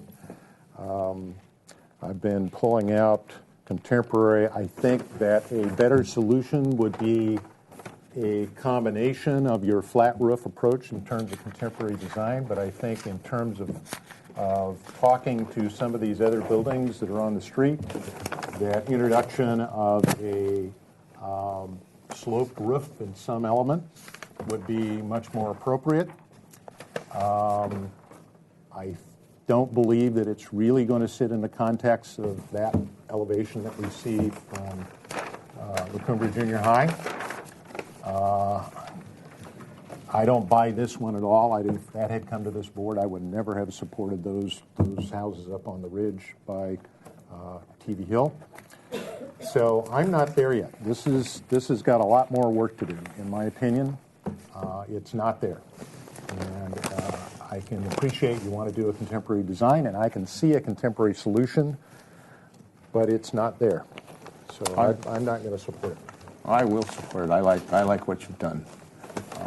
I think all the houses in that whole Bel Air area are gradually changing, and I just can't imagine not letting a house come up in a neighborhood be redesigned in a neighborhood where everybody in the neighborhood likes it, and I have no objections to it.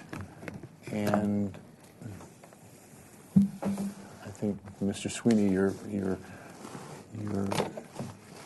just taking the. We've got other places we can go with architecture without limiting ourselves to what we're required to do right now, which is we're we're just throwing ideas out rather than let the architect come up with something that the whole neighborhood is likes, and that whole Portezuelo area is going to change. Every house in that area is going to change to something new, and I support it. Well, just to follow up, and then I think Denise may have a comment. I'm not objecting to anything you say. I just don't think this is the solution. Okay? This is not the piece of contemporary architecture I think that could work in that neighborhood adjacent to those other homes. Mr. Chair, what would you suggest? What do you see as wrong? Because some guidance for the as I pointed out, I think that if you really want to do these flat roofs, then they need to be thin. The proportions over these windows, particularly at the front of the house, that needs to really drop down. The relationship of here and here needs to drop down. I think that one could introduce an element here that talks to the other homes on the street that have traditional hip roofs or gabled roofs. So there's a way to introduce that, open up this entryway in terms of glass because you want to see straight through. Mm-hmm. So I think there's an opportunity here. I think that you don't have to keep all of these roof elements the same. Mm-hmm. Maybe one has to be that deep because of the complication of the roof and how the solar panels sit on here. But I think the proportion relationship between that element, the space between here and that window is very clumsy at this point. It's very awkward. You know, maybe this elevation just needs to kind of lower down a little bit, and that's a thin flat roof. And then how do you make what we don't see here is how he's going to make the solar panels work. And I know that under state law we're fairly restricted to what we can say about solar panels, but it is part of the total composition. So I could see a much better solution to the proportions and scaling and location, the fenestration of the windows on the front elevation and even the back elevation that would be much more comfortable. And it has nothing to do with the height issue. He's well within the height envelope. He's well within the FAR envelope. What I'm talking about here is getting an architectural solution that's much more articulated and much more refined in terms of the final look that they're shooting for, in terms of a contemporary design. And I don't see it here. Can I show you? That's what I'm after. One aspect, and I'm not challenging, I very much appreciate direction and comments about how to make improvements.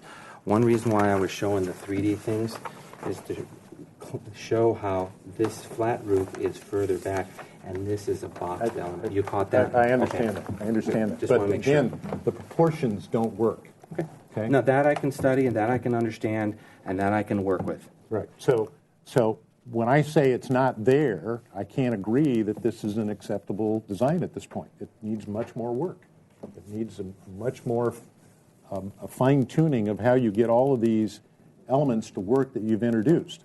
That would work better. So let me tell you what I'm looking for, in the sense that I need to get positive direction on the design style, which is contemporary, that I'm looking for, so that I can hire a geologist and a soils report and start with the landscape architecture. I want to get a positive comment on the fact that we have to go to the staff hearing officer for the modifications to the existing house that's in the front yard setback. With that, I can go back and I can continue to work on the design and as it unfolds. Right now, we are at the threshold of the 50% demo thing to call this as a remodel. If we have to take out the wall, then on these footings, then we're going to be called, tear down, rebuild. And I want to also ask you, does that affect the design? Given the location of our site, having to deal with, there's nowhere where we can push the house forward. If we were to do a complete demo rebuild, would you still support the modification that we are requesting in the front of the house? Provided that we build in the same location, the same heights and all that kind of stuff, except it won't be classified as a remodel, it'll be classified as a demo rebuild. So I'm looking for direction to move the project forward. I don't mind working with the board and building great architecture. One of the things I think interesting that's kind of a neat thing in modern is that they add different colors and elements other than, so if you introduce something to add a little variety. Orange is always a great color for this style of architecture. And I think Fred's got a valid point about the thickness of the roof, that kind of thing. And to add some, interest to the, it's actually like complementing the contemporary experience or something. But yeah, this is To your comment to your schedule, I, for one, would like you to see you back here with another approach before we send you on to the modification hearing officer. I'll let others speak for themselves. Mr. Chair? Yes. First of all, I think we all know that Paul used to be on this board and is well-versed in what we're doing and trying to, bring us something that works. However, the houses, that put up a red flag for me, the one, you showed two houses, the one, and I don't want to go in because I know where they are. I don't want anybody to get mad, but those houses were examples of very modern projects that resulted in major controversy and in the neighborhoods and still do. But we're trying, one of my goals here as a board member for the public at large is not to have those kinds of controversies created again by making mistakes in approving projects that are incompatible. So I really appreciate the direction that you're going, and I like the conversation that's going back and forth, like maybe if you tweak that, this and that, and I think that makes sense. I don't like the glass garage doors in that neighborhood, but other than that, I'm moving toward being able to find that design, the modern design, is compatible with that neighborhood. Thank you. So one of the things that I'm always an advocate, and this is just an example on another project we were dealing with, is being able to look at the streetscape in context and not the photographs. So this was a sketch I did so I could start to understand how the other homes start to relate to each other. So that's also a tool in your toolkit that you could help us kind of understand how this house looks with the context of the houses to each side or the two houses to each side. So having that kind of document, I think, kind of helps us understand how this will look in relationship to what you're proposing here. So I'm not in opposition to a contemporary home. I'm just looking for a contemporary home that really has a very elegant approach to its proportions, to its scale, to its textures, to its materials, and I just don't see that yet. What I see is a stucco box with some punch windows, and I don't think that's what you really want. Okay, other comments? I'll weigh in. I feel that Paul has done a lot to meet our guidelines, and I am in support of the style, and I will agree with Fred that it just needs a little bit of refinement, and I will end with that. Okay. Any other further comments? Yeah, I agree. I think that definitely a contemporary solution is appropriate for this neighborhood. Thank you. And that you're almost there, just like a few more tweaks to get rid of the real boxiness, I think. And I wanted to ask why these the horizontal roof lines are pulled back on the Because the front requires a modification, I didn't want to make any more imposition on the front yard setback because house currently is in the front yard setback. Mm-hmm. And what I'm doing is I'm cutting off the roof overhang and making a parapet. And so in my mind, I'm trying to make the minimalist approach to the front. If I was to do an overhang that's in keeping of the architecture, I'm further imposing into the front yard setback, which then a staff hearing officer might be objective to. Gee, I think that's too bad in a way. Do you have to take that up? I mean, I don't know, but that maybe. Do you agree with that? Denise, I think that one of the things the staff hearing officer looks from us when we make the call, because that's ultimately what we're going to have to do on this project, is aesthetically, is it appropriate? Yeah. Because that's the comment that he'll want to take to the staff hearing officer. And if we believe that a introduction of an overhang or something, as you just suggested, is appropriate, then we send that comment along to the staff hearing officer. And then you have a better chance of them not making a big deal out of it, right? I mean, if that enhances the design, why not? Get what you want. Because I think at the end of the day, that's what the staff hearing officer is looking for. Mm-hmm. Certainly there are criteria in terms, I don't think she's going to approve a 12-foot overhang. No. Right, but, you know, No. something within reason that's compatible with the other approach to the rest of the home. It wouldn't even necessarily need to hang out that far just to give the impression of the same horizontality. So I think or it's something that could. Because that's the only part of the house that bothers me. Right. The rest of it, the other view, the northeast view, I think is really, really nice. And, you know, outside of a few proportional tweaks, I like it. I think it fits our guidelines. And it's just the backside without with the parapet that I find a little troubling. You know, Okay.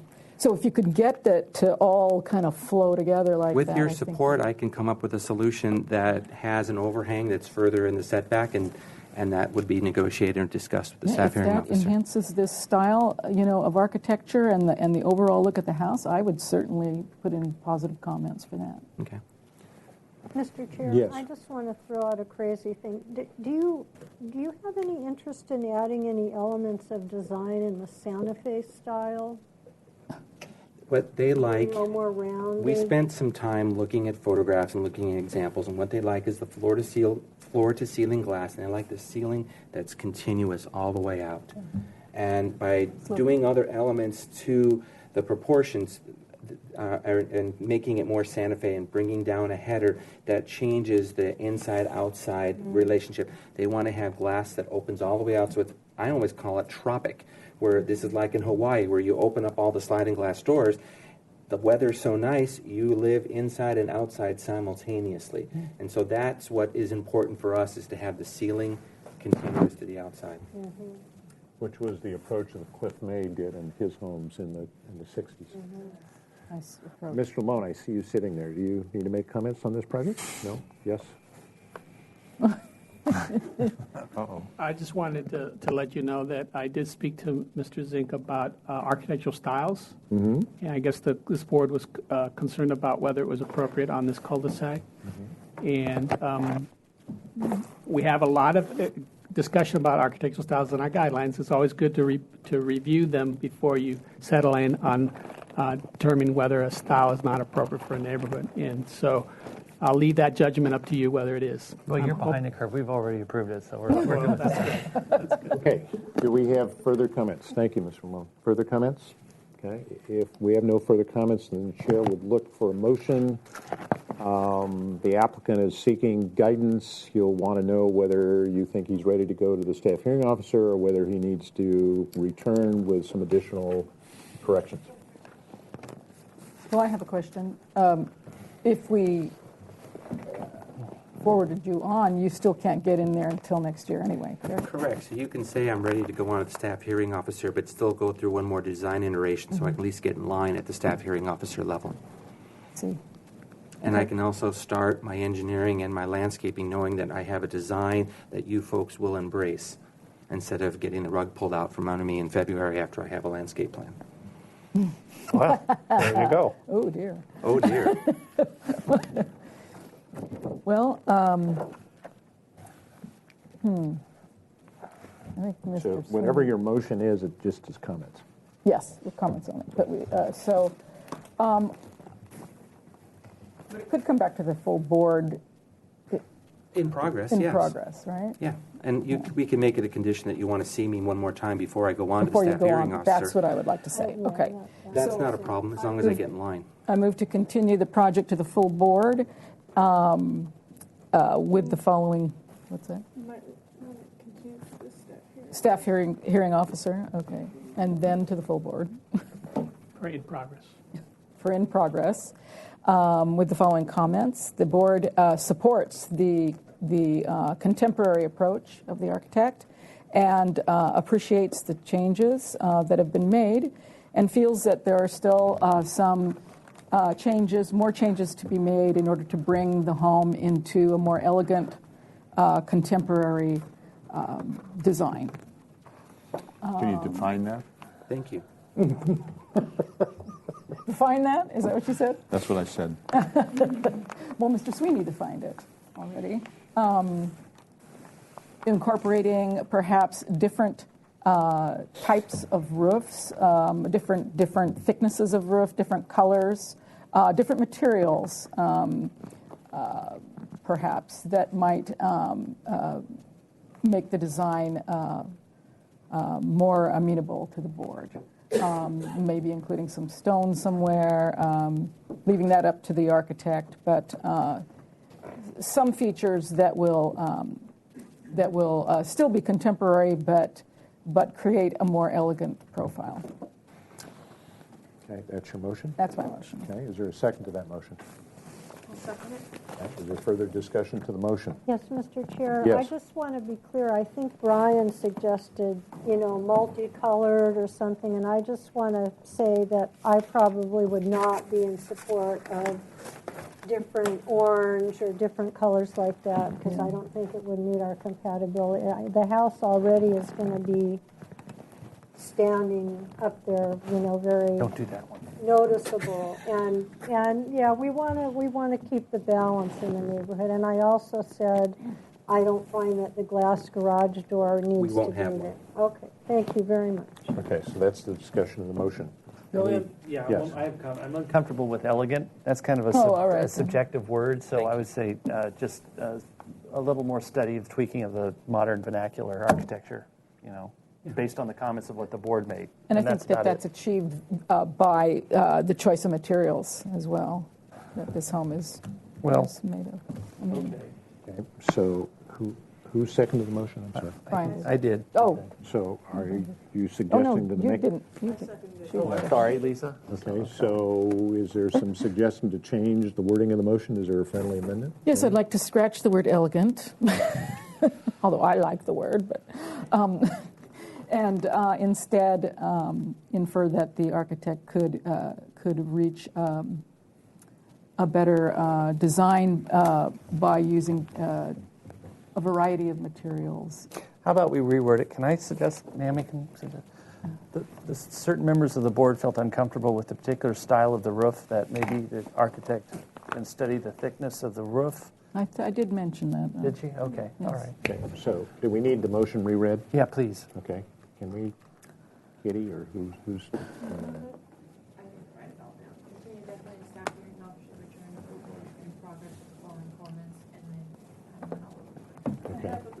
Course of changes made and would like to see more tweaks made to the home, incorporating different materials, thicknesses, to make the design more amenable, include more contemporary features to create a modern vernacular. That's really bad. If the maker of the motion doesn't mind, I'm going to start over. I'm going to suggest some language. All right. Okay. So let's start with, after you've got to the point that the board appreciates an approach to a contemporary design, but feels that some of the architectural language needs to address the architectural adjacent styles. That wasn't discussed. I'm okay with the way the motion was. Well, hold on. I'm going to suggest this to the maker of the motion. She can either accept it or not accept it, okay? That consideration of some sloped roof area might be in order. That we request the designer to study the proportions of the window fenestrations in relationship to the roof parapet areas and to the overhanging roof elements, and that the overhanging roof elements be studied in some cases to reduce them in terms of their height, and perhaps allow a differentiation between those two elements in terms of their heights. So one could be larger and one could be smaller. That some consideration be given to the texture and color of materials that might integrate with some of the textures and materials that are part of the other portions of the neighborhood. That the designer study the elements of the finished materials, particularly the suggested garage door and the glazing, And then also any prospective exterior lighting. Okay, so, and that I think what you said was the board, then the applicant should schedule for the staff hearing officer, but prior to appearance, make one more return to the full board addressing the concerns of the motion. Okay. Is that acceptable to the motion? That's acceptable. Okay. Is that acceptable to the seconder of the motion? Sure. Her, not you. I'm sorry, Okay. Lisa. Okay. Is there further discussion to the motion? One item under discussion. Yes. Would it be appropriate for you to add a comment that the request for a modification for changing these two parts of the facade doesn't matter whether the city calls it a tear-down rebuild or whether the city calls it a remodel? And if you want to know what I mean, I can show you on the site, on the floor plan. Yeah, You know what I mean? I know what you mean, but I don't know that that's necessary for the single-family design. Not really appropriate to our Yeah. What you can say is your support of the modification is irrelevant to the fact of whether or not I'm doing a demo or a rebuild or a remodel. I'm not sure that's necessary, but I'll leave it up to the maker of the motion. I don't know why.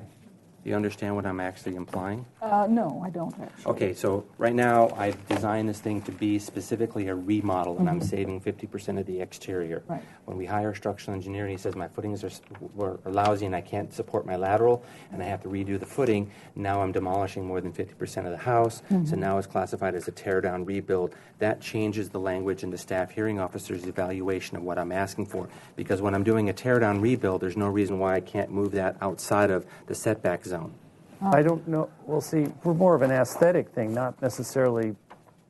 Can I get a, since Jaime is sitting here, can I get a clarification? Is that important to our decision-making process?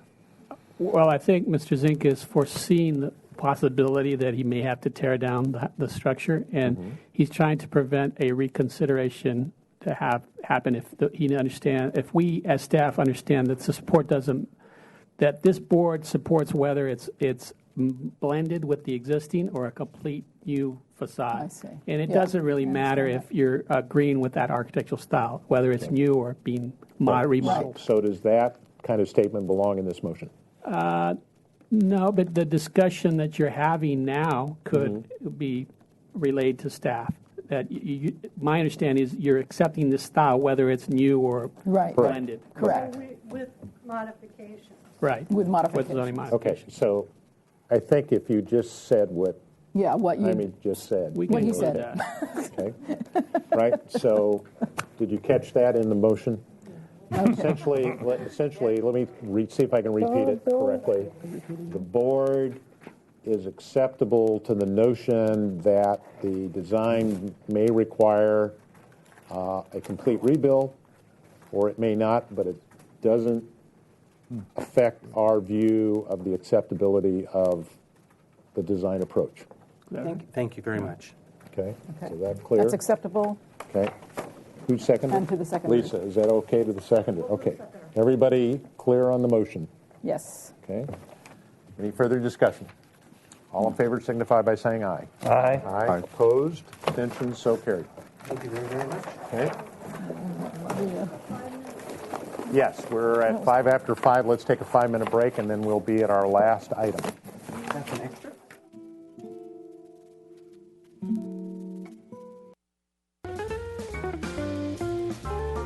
Full set, though, it might be. It should be the same. As long as you guys are fine. We do not. So as long as We you're fine. updated it, but we didn't realize there were three that we needed to show. Always. We lost Brian. Is somebody missing there? Brian. Oh, Oh, we don't know where that is? Okay, I got to put the candy somewhere else, guys. Is it possible we Eat that can later. huddle a little closer to share our two sets? What? Come on over. Oh, I don't have mine. Wow. And then Bernie can come in she's closer missing. and see Okay, the there you go. presentation set maybe. Okay, I need to read into the record. Let's see, that goes back to Katie. means anything. Did Brian I'm leave? actually going to hand this No. out. I think so. No, he's coming back. So it's a little I just, As soon as he once walks they're- in, I just want this their goes attention back to back on Katie. you. That's my main concern. Well, I'm missing this. No, I think it's, we'll just have Okay. to work on that. Who needs a pen? Missing all my agenda stuff. Just got thrown on the floor.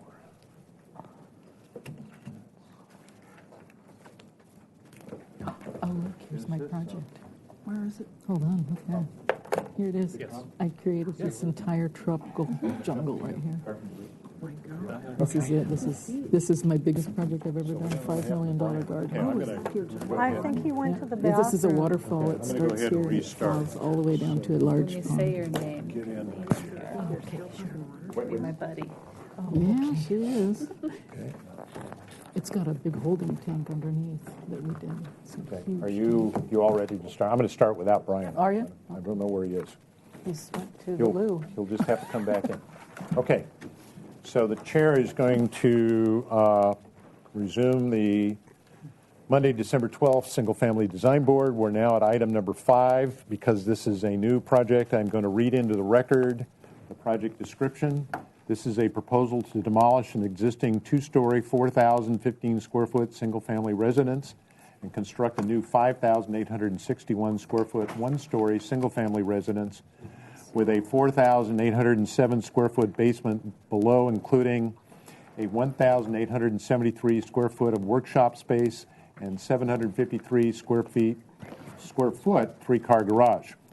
Also proposed is a removal of approximately 8 trees. The project includes approximately 1,749 cubic yards of grading cut under the building footprint, 355 cubic yards of grading cut outside the building footprint with a grading fill balance on site.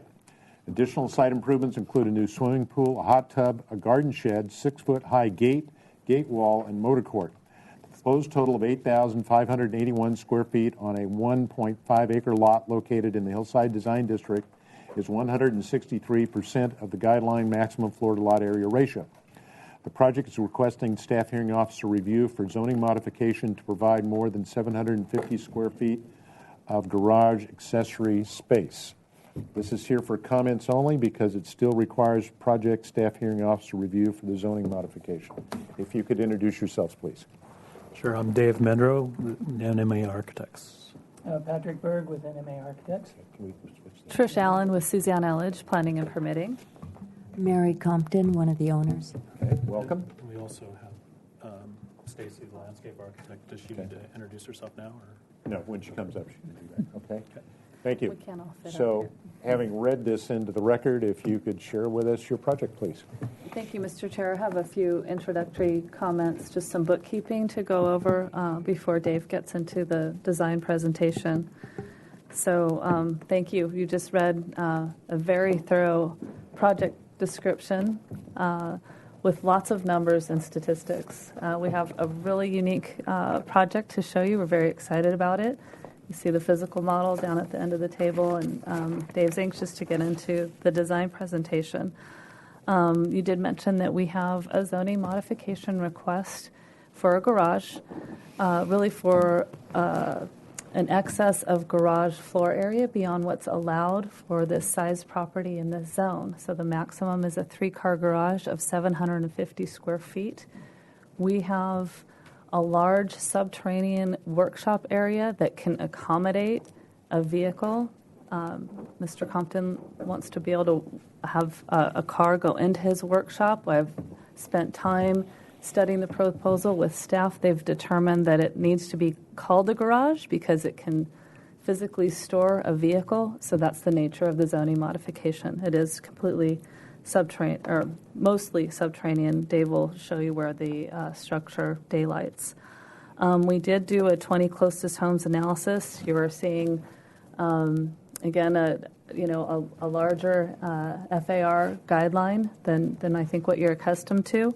And I have been listening to the discussion this afternoon for some of the other projects. As Mr. Lamont was speaking to the board earlier about FARs as one of your tools to measure the size of a home as you're analyzing neighborhood compatibility. We're going to go through a lot of the compatibility criteria with you, but I did want to share with you the 20 closest homes data. The subject property is highlighted in yellow. I have enough to pass down.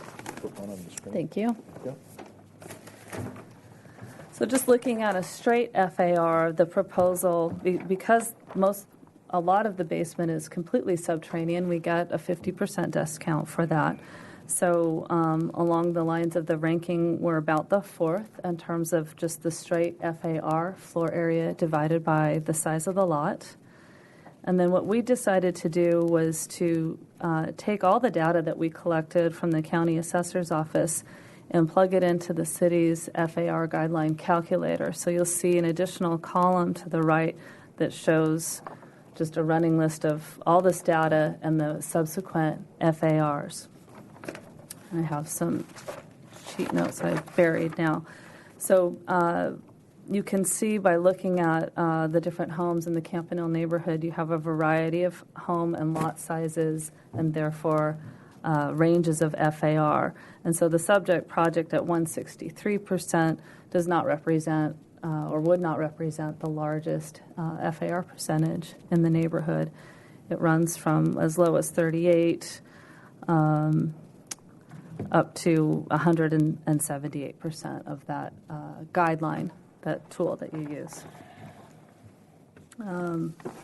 Again, we will go over, what portion of this property of the development is visible. Much of it is buried.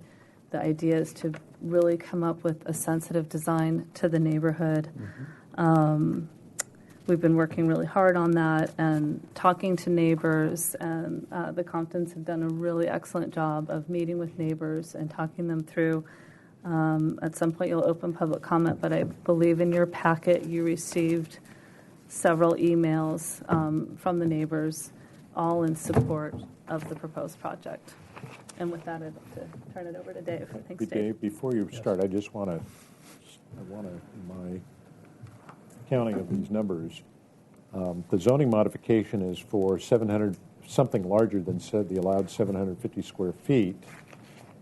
As it pertains to the garage, in the description, it talks about a 753 square foot garage versus 750. Is that what the difference we're talking about, No. or is that the 1873? What are the numbers? We actually have to get to the floor plan for me to show you the Okay. floor area of the So that'll be workshop explained. area. So it's not the 753, and we will explain Okay. the amount of. It just, I looked at that, and then I looked at 750 and going, why are you getting a mod for just 3 square feet? No, it's a little bit more than that. Okay, all right. So then why don't you proceed and show us the project, please? All right, well, happy holidays. I don't know if we're the last project you see. are the before last you- project. Okay. Oh. See you next year. Is there a party afterwards? Oh. No. What I thought I'd do is talk about the property and some of the context, and then come back to the FAR and some of the more the detailed issues along with the floor plans, if that's okay with the board. First of all, I want to say this is a very unique property, and that Dick and Mary Compton, our clients, have been longtime residents of this Campanile neighborhood, and they've known about this property for 20 years and admired it. And from their perspective, this is the nicest property in Santa Barbara. The location in this neighborhood, and especially the views. Did the board have an opportunity to go visit the site? I went and visited. Okay, great. So what has happened is after 20 years, the property did become available, and they were able to purchase it. And the reason we're here is because they'd like to build their dream home on this property. And I have to say, I've been designing homes in Santa Barbara for 30 years now as an architect, and I had the opportunity to see a lot of beautiful sites. And I completely agree with them that this is a one-of-a-kind site. And so we're all very excited about that. Good neighbor policies, as Trish touched on, Dick and Mary, it's very important for them to be good neighbors. And they want us to create a design that suits their needs, but we also want to be sensitive to the site and to the neighbors in the community. And I believe we've done that very well. They have presented the project to the Campanile Homeowners Association. They did erect story poles, and they invited association and the neighbors to see the project site and see the design.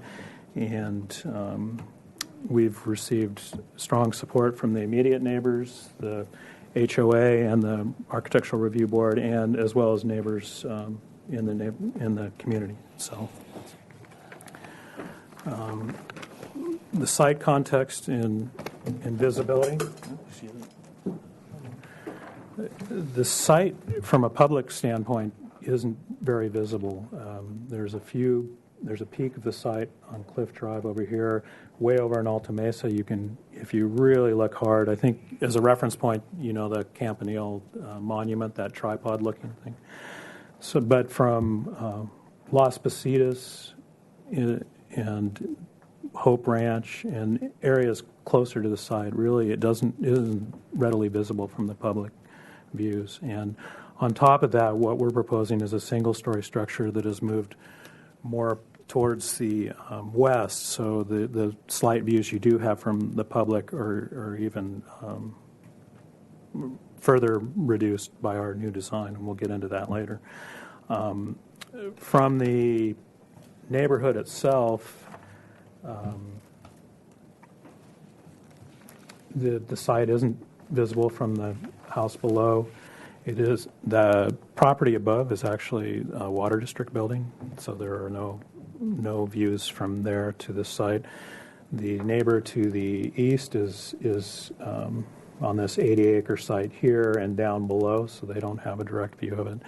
This neighbor here, there is some connection between the sites, but this site is actually 20 to 40 feet above the street and is pulled back, so even there, and they're really focused more towards the ocean. This is just their street side of their house. So I think from a standpoint of visibility and privacy and daylight, we aren't impacting any of the neighbors. The one area where our project is a little more visible, we are proposing enhancing the landscaping, and Stacy's here to tell you about that later on in the presentation.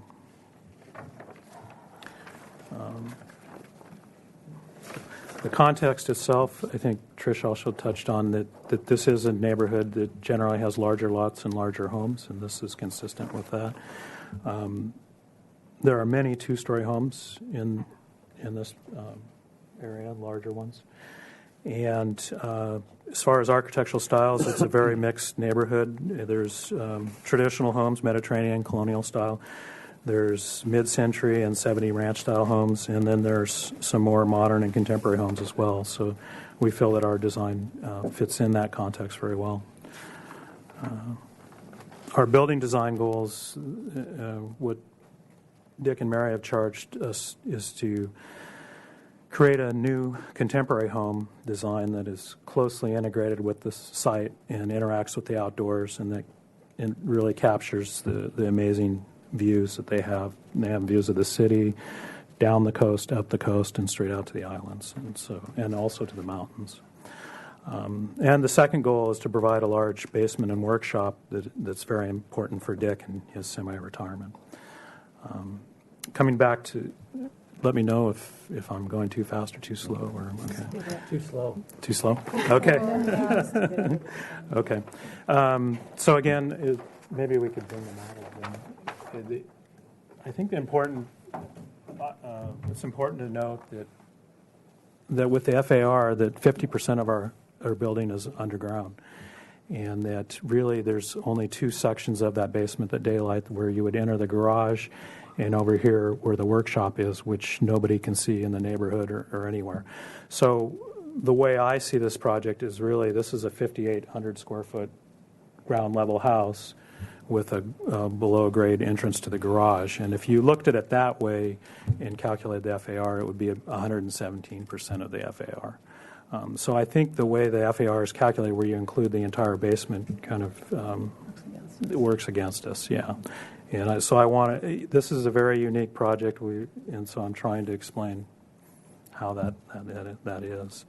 And again, many of the homes in this area exceed the FAR. Many of them are two-story homes, and for the most part, when you have a floor area on the existing homes around it, the entire area is visible, whereas 50% of ours isn't. Okay.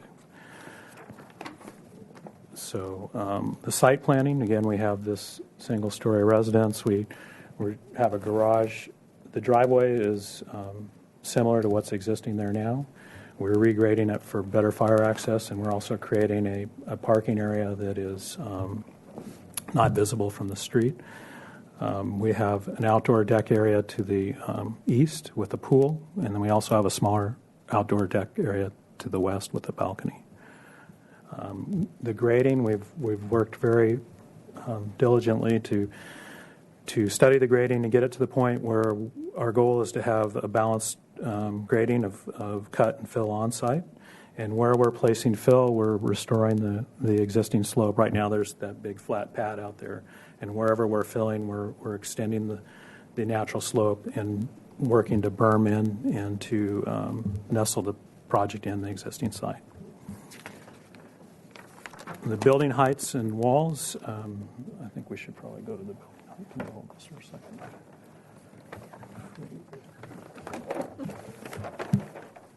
We have photos if anybody would like to know more about the site.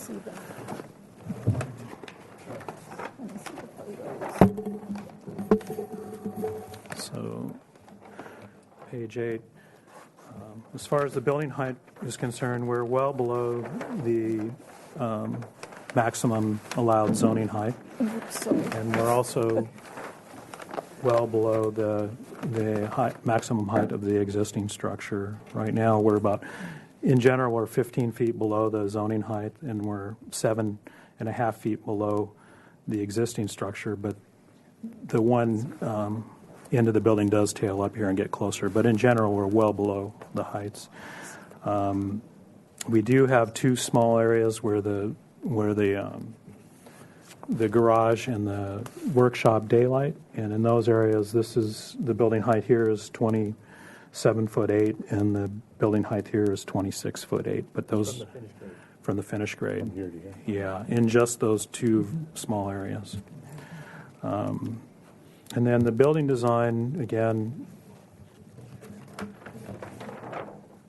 the configuration is this Y shape. Wow. Which the concept is that there's three wings of the house: the living wing, the master wing, and the bedroom wing, and each of those relates specifically to the views. And the form of the building, again, is a low-slung single-story design. The roofs have a gentle arc in plan, and they also have a gentle arc in elevation. The area below the house, to clarify the modification, we have the garage here, and then we have the workshop, and the modification is for this workshop. And that's because, again, as Trish mentioned, that because there may be a vehicle in here that Dick is working on, they classify the use as a garage. And then we also have mechanical and storage in a media room. That staff has supported wholeheartedly, by the way. I think I missed that. Sorry, Dave. Thanks. As far as the building materials and articulation, you'll know from the model that we have large overhangs, so there's a lot of shade and shadow. The form of the building, a lot of buildings on view properties present one face, and by using this Y shape, there's a lot of variation in the form of the building and the face and what it presents to any one direction. We have a lot of shade and shadow. There's 5 to 7 foot overhangs. In some places, there's a much more than that on the outdoor pool area.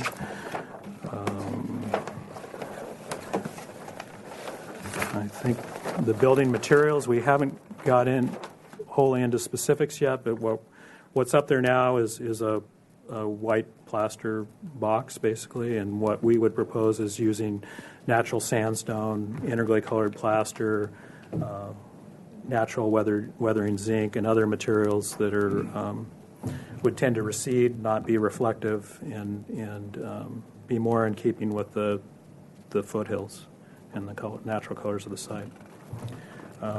Lighting, we don't have anything specified yet, but we would use shielded lighting or downlights that are dark sky compliant. And we do propose to integrate passive and active solar in the design and integrate permeable paving materials in the hardscape design where we can, where fire access and other things aren't an issue.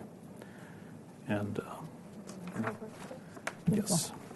With that, I'll hand it over to Stacy for the landscape architecture.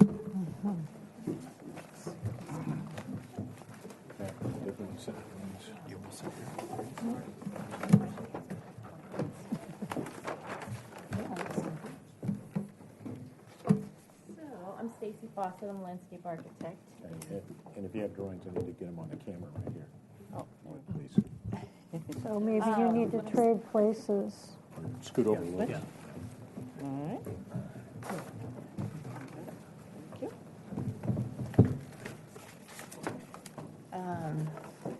Okay, Stace Faucet, landscape architect. As you can see, it's a really fantastic project, and I'm honored to be working on it with such a great team. I've worked with the Comptons in the past, too, which has been a wonderful experience as well.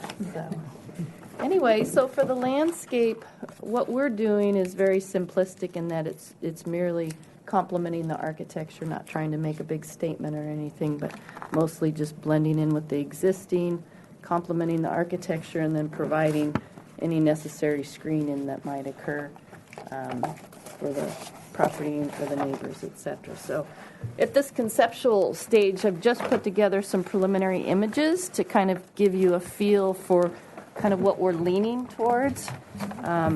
Mostly just keeping green on green type of style. Thank you.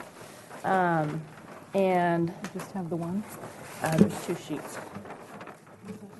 Yeah, I think there's two in there too. Okay, great. Oh, here we go. Hold on. Oh, no, there's no photo sheet then. Find it? I think it's just the plan. No, we don't have the photo sheet. But no, these are not. Oh, the imagery. No, I don't. Okay, no, it's not in here. I already went through this. It's the middle. So we'll just look on with that one, I guess. Yeah. Okay.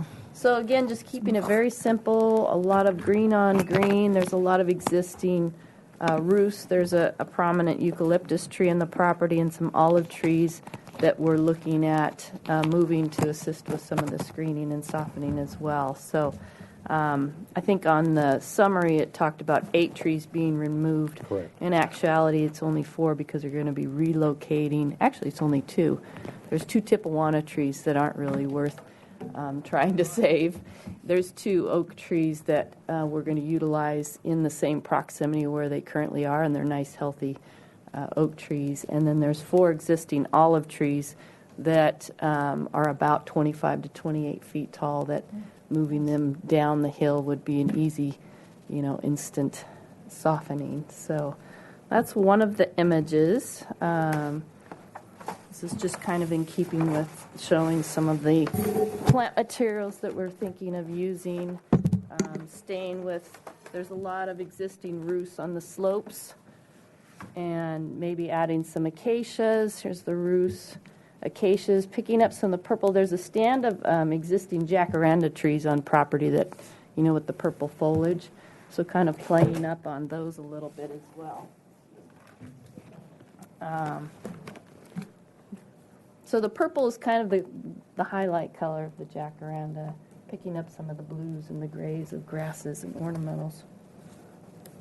I have a list of existing plants on site and a possible list of proposed, kind of a preliminary plant list if anyone's interested in looking at those. So that's the preliminary, and these are the existing for now. And then I have images of the plants if anyone else who's not privy to landscape plants. So they're very subtle in keeping. There's existing eucalyptus that we'd like to complement the grays and the greens. Some foliage plants like a fig, or the toyon, which is a great drought-tolerant plant for hillsides. Jacarandas are existing on site, so kind of playing up on those. Existing olive trees are very similar in character to these. There's some oaks. Rus lancea is a possibility just because they do so well on the coast and provide a great screen. Melaleucas have a great architectural quality to them. And then screening plants, like podocarpus. Possibility of California pepper or Brazilian pepper is another thought too. But very preliminary at this stage. Do you have a plan? A plan? A landscape plan? No, I saw not something on as my of corner. yet. We have one here.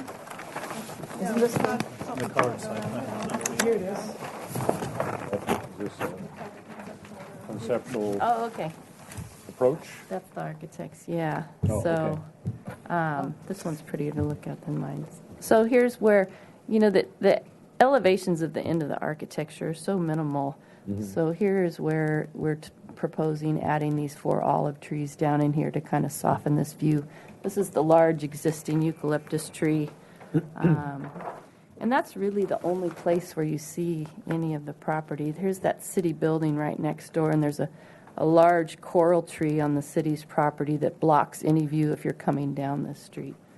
But it's not a very highly traveled street at all. And you said the oaks, you had The some oaks are up existing in oaks? here. There's one here, and then Are they there's one being here. moved or they staying? And those are looking to be moved probably up into this area, so not far from where they are, but helping to provide some instant screening for that building. And this grouping of trees down here, do they stay or do they move? These or would what's the probably thought? stay. There's a stand of jacarandas. There's a few just random fruit trees that might come out. They're not really worth keeping, but the jacarandas I think would be nice to keep.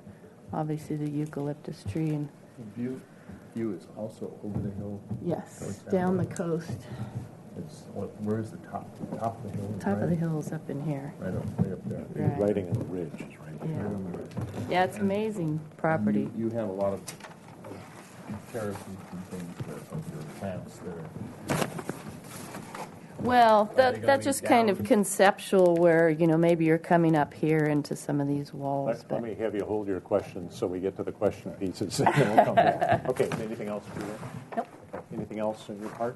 No. Okay, before we do get to questions from the board, let's go to public comment. And I do have, I think, 1 speaker slip, and we did get 5, I think it was, comments earlier today in our emails, basically all supportive, nearby neighbors, and I wanted to point out, where's that aerial photograph?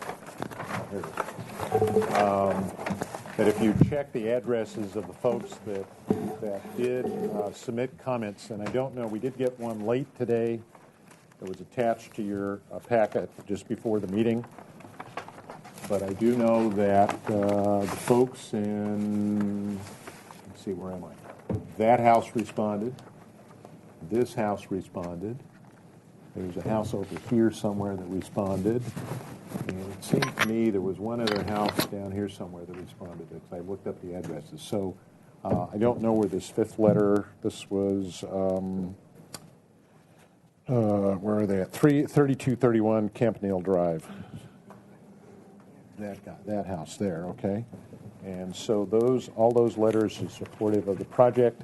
Katie, did we receive any other written correspondence? No, Mr. Chair, just Okay. the ones you have in I your do have 1 public speaker. Is there anyone else that wants to speak to this project?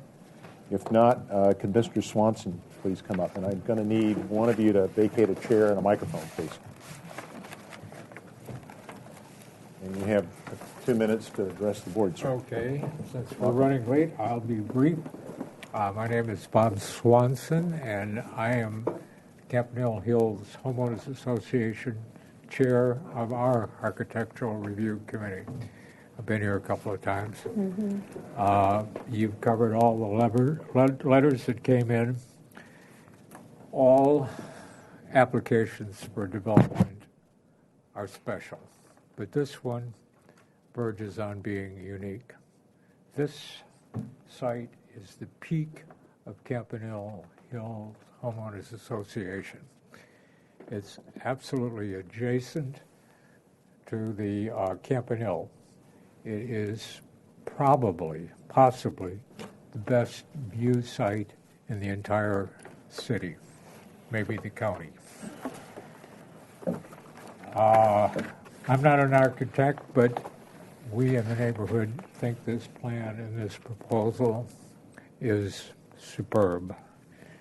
Essentially, it's a one-story home with a flat roof that hugs the peak of the hill and delivers an absolutely stunning view. We think it's an architectural achievement that develops a grand residence and a stunning Santa Barbara view without intruding on the Santa Barbara skyline. I think that's important. Now, you have all the emails. Everybody who has been exposed to this plan loves it and supports it. This is a large home. It's an expensive home. It nudges the envelope a bit, but we urge you to approve it. Okay. Thank you. Thank you. Okay. With that, the chair will close public comment and bring it back to the board for questions. Who has questions? Lisa. Yes. Question about the screening around the Infinity Edge pool. It looks like you might be having some trees there, but aside from that, is that just exposed out there to the world and visible at all? No, the pool is exposed, but the world can't see it. That is existing trees down on the south end of the property, and I don't know of anywhere that you would really be able to see that pool from a neighbor or public standpoint. So on this drawing, there's an existing 18-inch Brazilian pepper that is proposed to be removed that's adjacent to the pool. That looks like it's an existing tree, or is that a new tree? That's a new one. That would be a new tree, and then there's some fruit trees that's already been pointed out down here. Like a down slope? And those are, because you're writing the ridge is kind of right here. Okay. Other questions? Yes, Mr. Chair. This Yes. is actually to my fellow board members because I don't know what the cubic yard measurement or any of that is. All I really want to know is there a lot of dirt being mounted up to make the house taller, or is it just going on pretty much where the other house already is? Well, the architect probably could answer that best. Yeah, if you could share with us how one of my questions was, where are you spreading this dirt around? Okay, well, first of all, the level of the house is approximately 4.5 feet higher than the pad that's out there now, or the floor level, either one. And where we're placing the fill is in this area. We're continuing the slope up and around this area, so we're basically berming the house in. Okay. The plate heights vary. The interior ceiling height in this area is 9 feet, and then it goes up to, is it 11.6? Yeah, About 11.6, 12 feet at this highest point. These ones also slope up, but to a somewhat lesser degree. 11 feet. Yeah. You had a diagram or a section with the existing house overlaid. I think it's right here. It's back. Yeah, this one here. So what you're saying is the existing house is a two-story house, so that's where it is today. And I think what you just told us is the existing house, first floor, finished floor is down here. That's correct. So you've moved that floor up, but since this is only a one-story house, the roof still falls below the two-story elevation now. So that's what this diagram The existing house is down beside. here. It's here. Oh. It's like this. Yeah. It's a two-story house that's there now.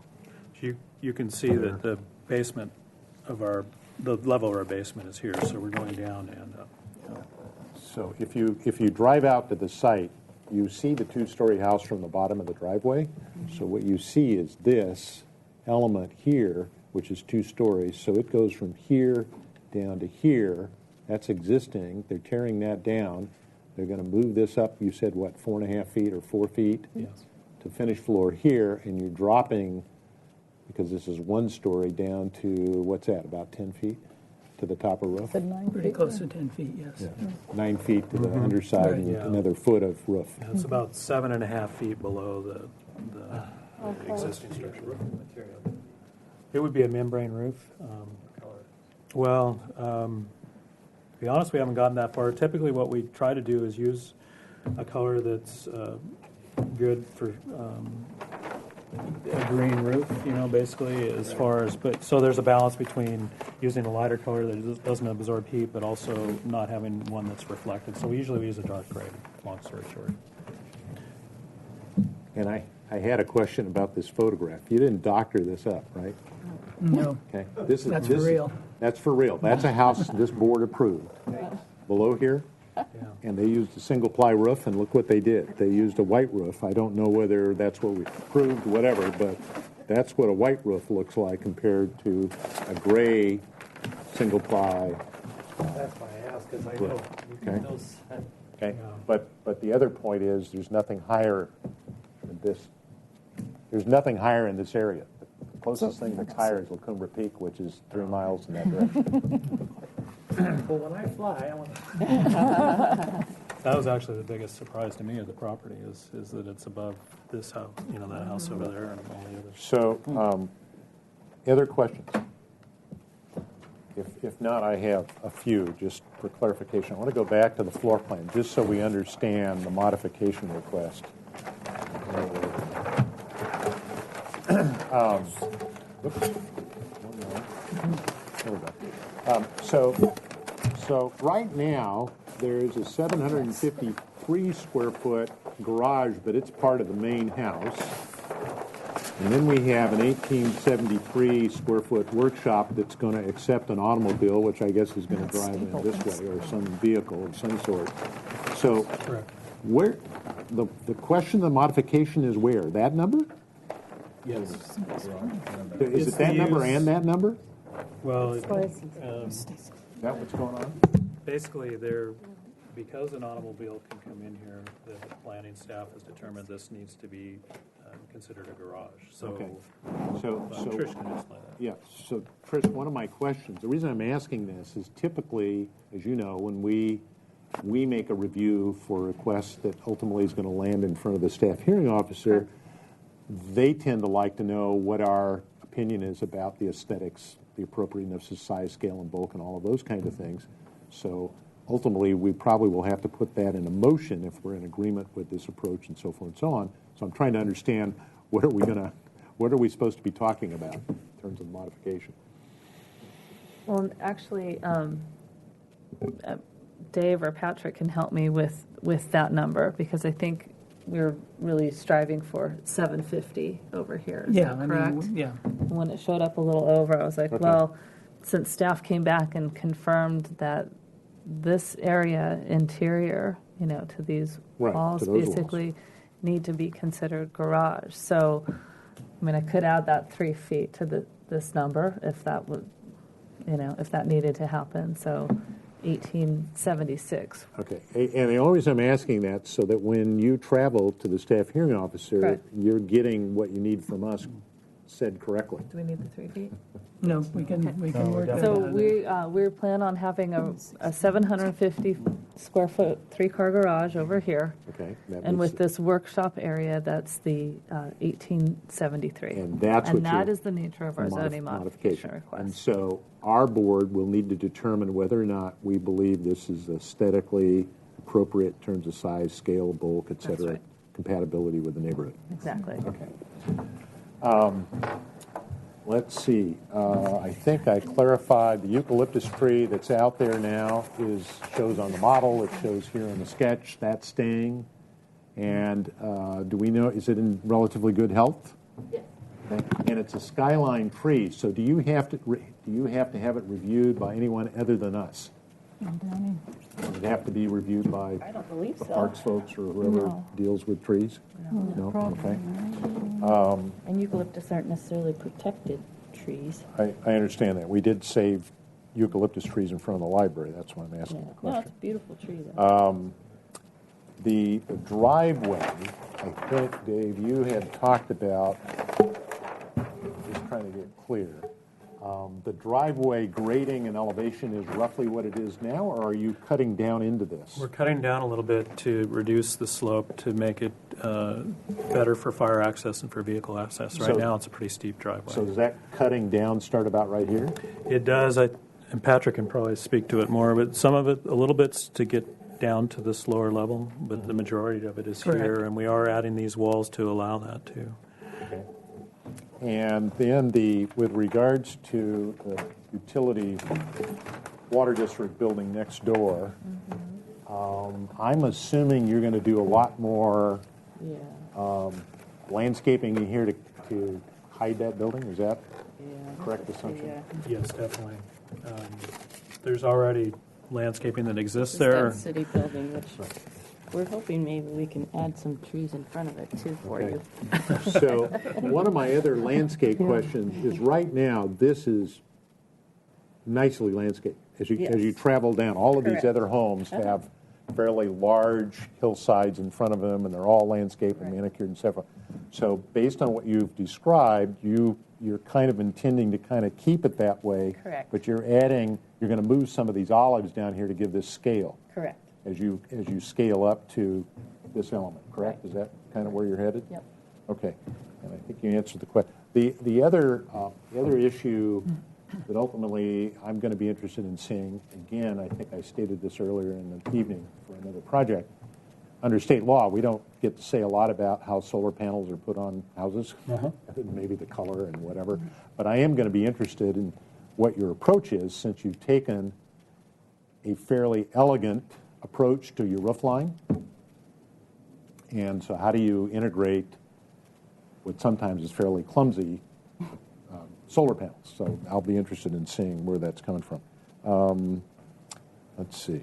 Other questions? I think you answered the question about where the fill is going to go, and the skyline tree, and you did share with us the 20 closest homes. So those are all my questions. Are there other questions? Yeah, I'd like to, yes. On the solar bit, are they actually going to go on top of the house, or are they going to be elsewhere? Well, we have two options that we've been discussing. One is on top of the roof. That's kind of an obvious place, plenty of access to solar. The other would be potentially we could do a site array down lower.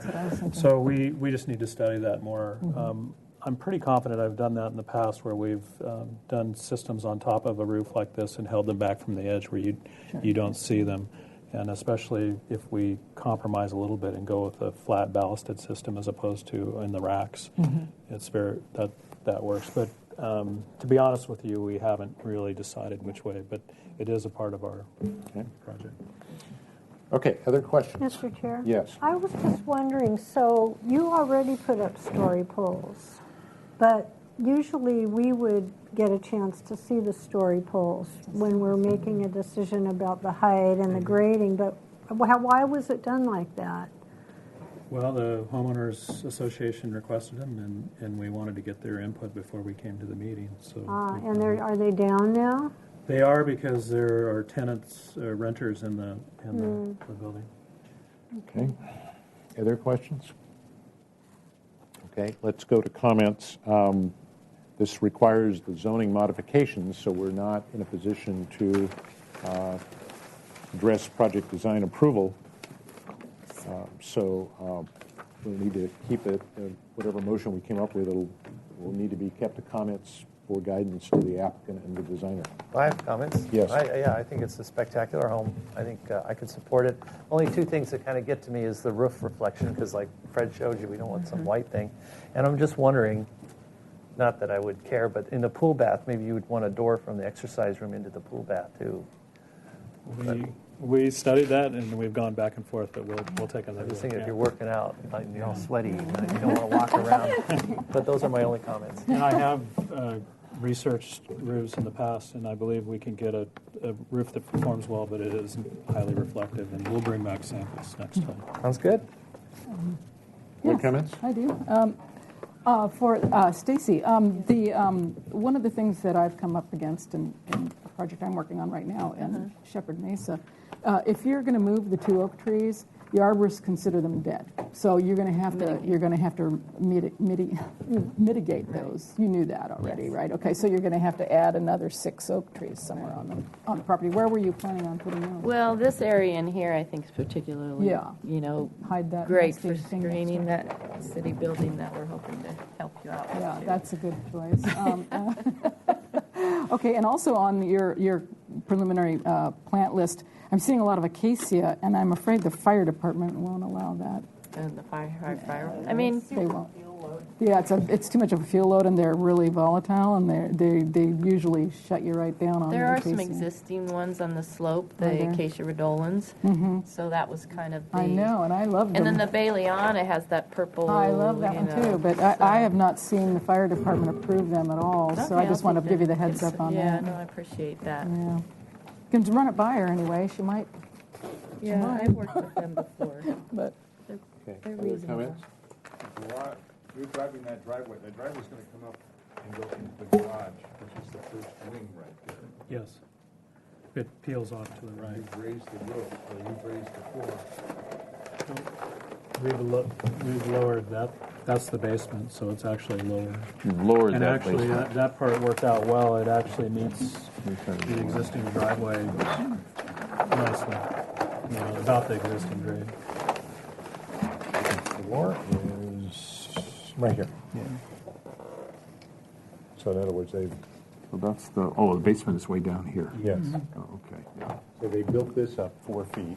And then the dropped basement that dropped down, down. and they made a. Okay, I was thinking it was going to be, because I was up there this morning, and as you start up, it's steep, and then all of a sudden you turn to the right and go into that garage, it's going to be even steeper. Right, that's why we're taking kinda the why it's grade dropping. down. Yeah, and the advantage of the way we've done this is, number one, it makes entry into the garage and helps with the driveway, and two, it allows us to balance the cut and fill. So that's how the grades were determined.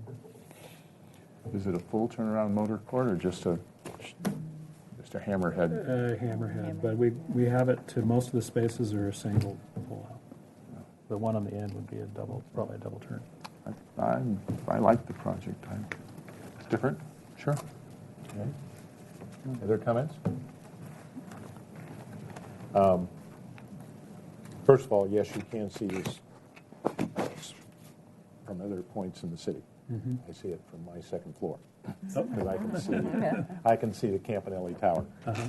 So from where I live up on the upper part of State Street, so you can see it.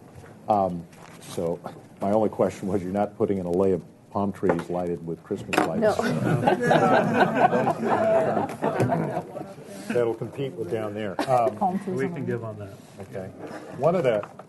On a more serious note, I'm talking to my colleagues on the board because one of you is ultimately going to be making motions as we review this project. And I think it would be important, and we may want to do that in the first set of motions or comments, and any action we might take today, is that you address the issue of the 163% FAR, given our other discussions. If in fact whomever makes a motion is in agreement that the 163 is acceptable, I think you need to articulate why it is acceptable, and you probably want to talk about its relationship to the size of the site, its relationship to the size of the other homes in the neighborhood, its location on the hillside, etc. So you need to be fairly specific because, yes, we've had a lot of positive comment, but you don't know if there might be another homeowner here that's going to raise a concern. So you need to be pretty careful, particularly when we're dealing with a big FAR like that. I do know that, as you recall, we approved a large FAR, I think it was 104% or 110% on a property that's off this photograph down the hill on a 2+ acre site. And we went through a lot of discussion about the FAR. And we had, in that particular case, we had a lot of neighborhood concern about the size of the house. It too was a single-story home spread out over a built-up platform. So I would urge you, whoever's going to address the motion, if you're inclined to do so, to be really specific about why you would accept such an FAR. Let's see. I think that one of the things that I'll be interested in when you move forward is I appreciate the fact that the roof element is in such a scale that's appropriate to a very contemporary home solution and is in proportion to the fenestration of the windows. What I am going to be interested in is the color palette that you come up with. I think Brian already mentioned the issue of the color of the roof, irregardless of whether one can see it from Lacumber Peak or from the top of the power pole on the next street. So we're going to look at that. One of the things that this house will do is it will have a lantern to the rest of the city, just as the Christmas trees, the Christmas palm trees do this time of year just below you. So one may want to take a careful look at that. Because this house has so much glazing, you may want to bring back to the board your thoughts about the color of the glazing, and particularly because you do have a large southerly sun exposure. You're trying to deal with that with these large overhangs and understand that, but still at the same time, you'll get a lot of heat exposure, and so you may want to think about what the color of the glazing might be. So those are things I would be looking at in the future. Obviously, we'll be looking at exterior lighting.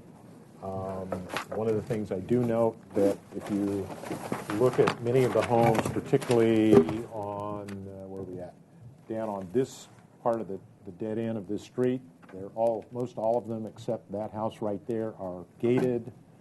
They have fences,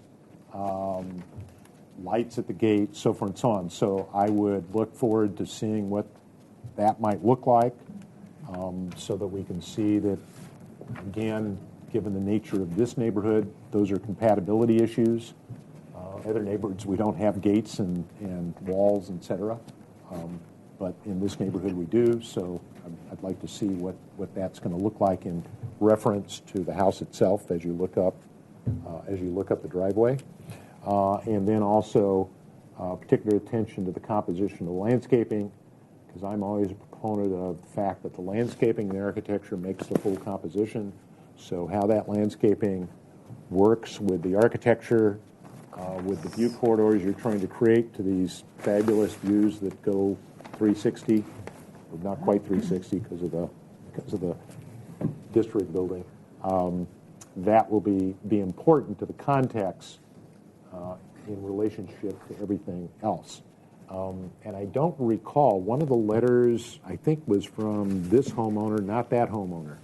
So I'm not sure what your homeowner down here is thinking, particularly when we talk about the vegetation down here. So that may be something you might want to enlighten us on. Okay, other comments?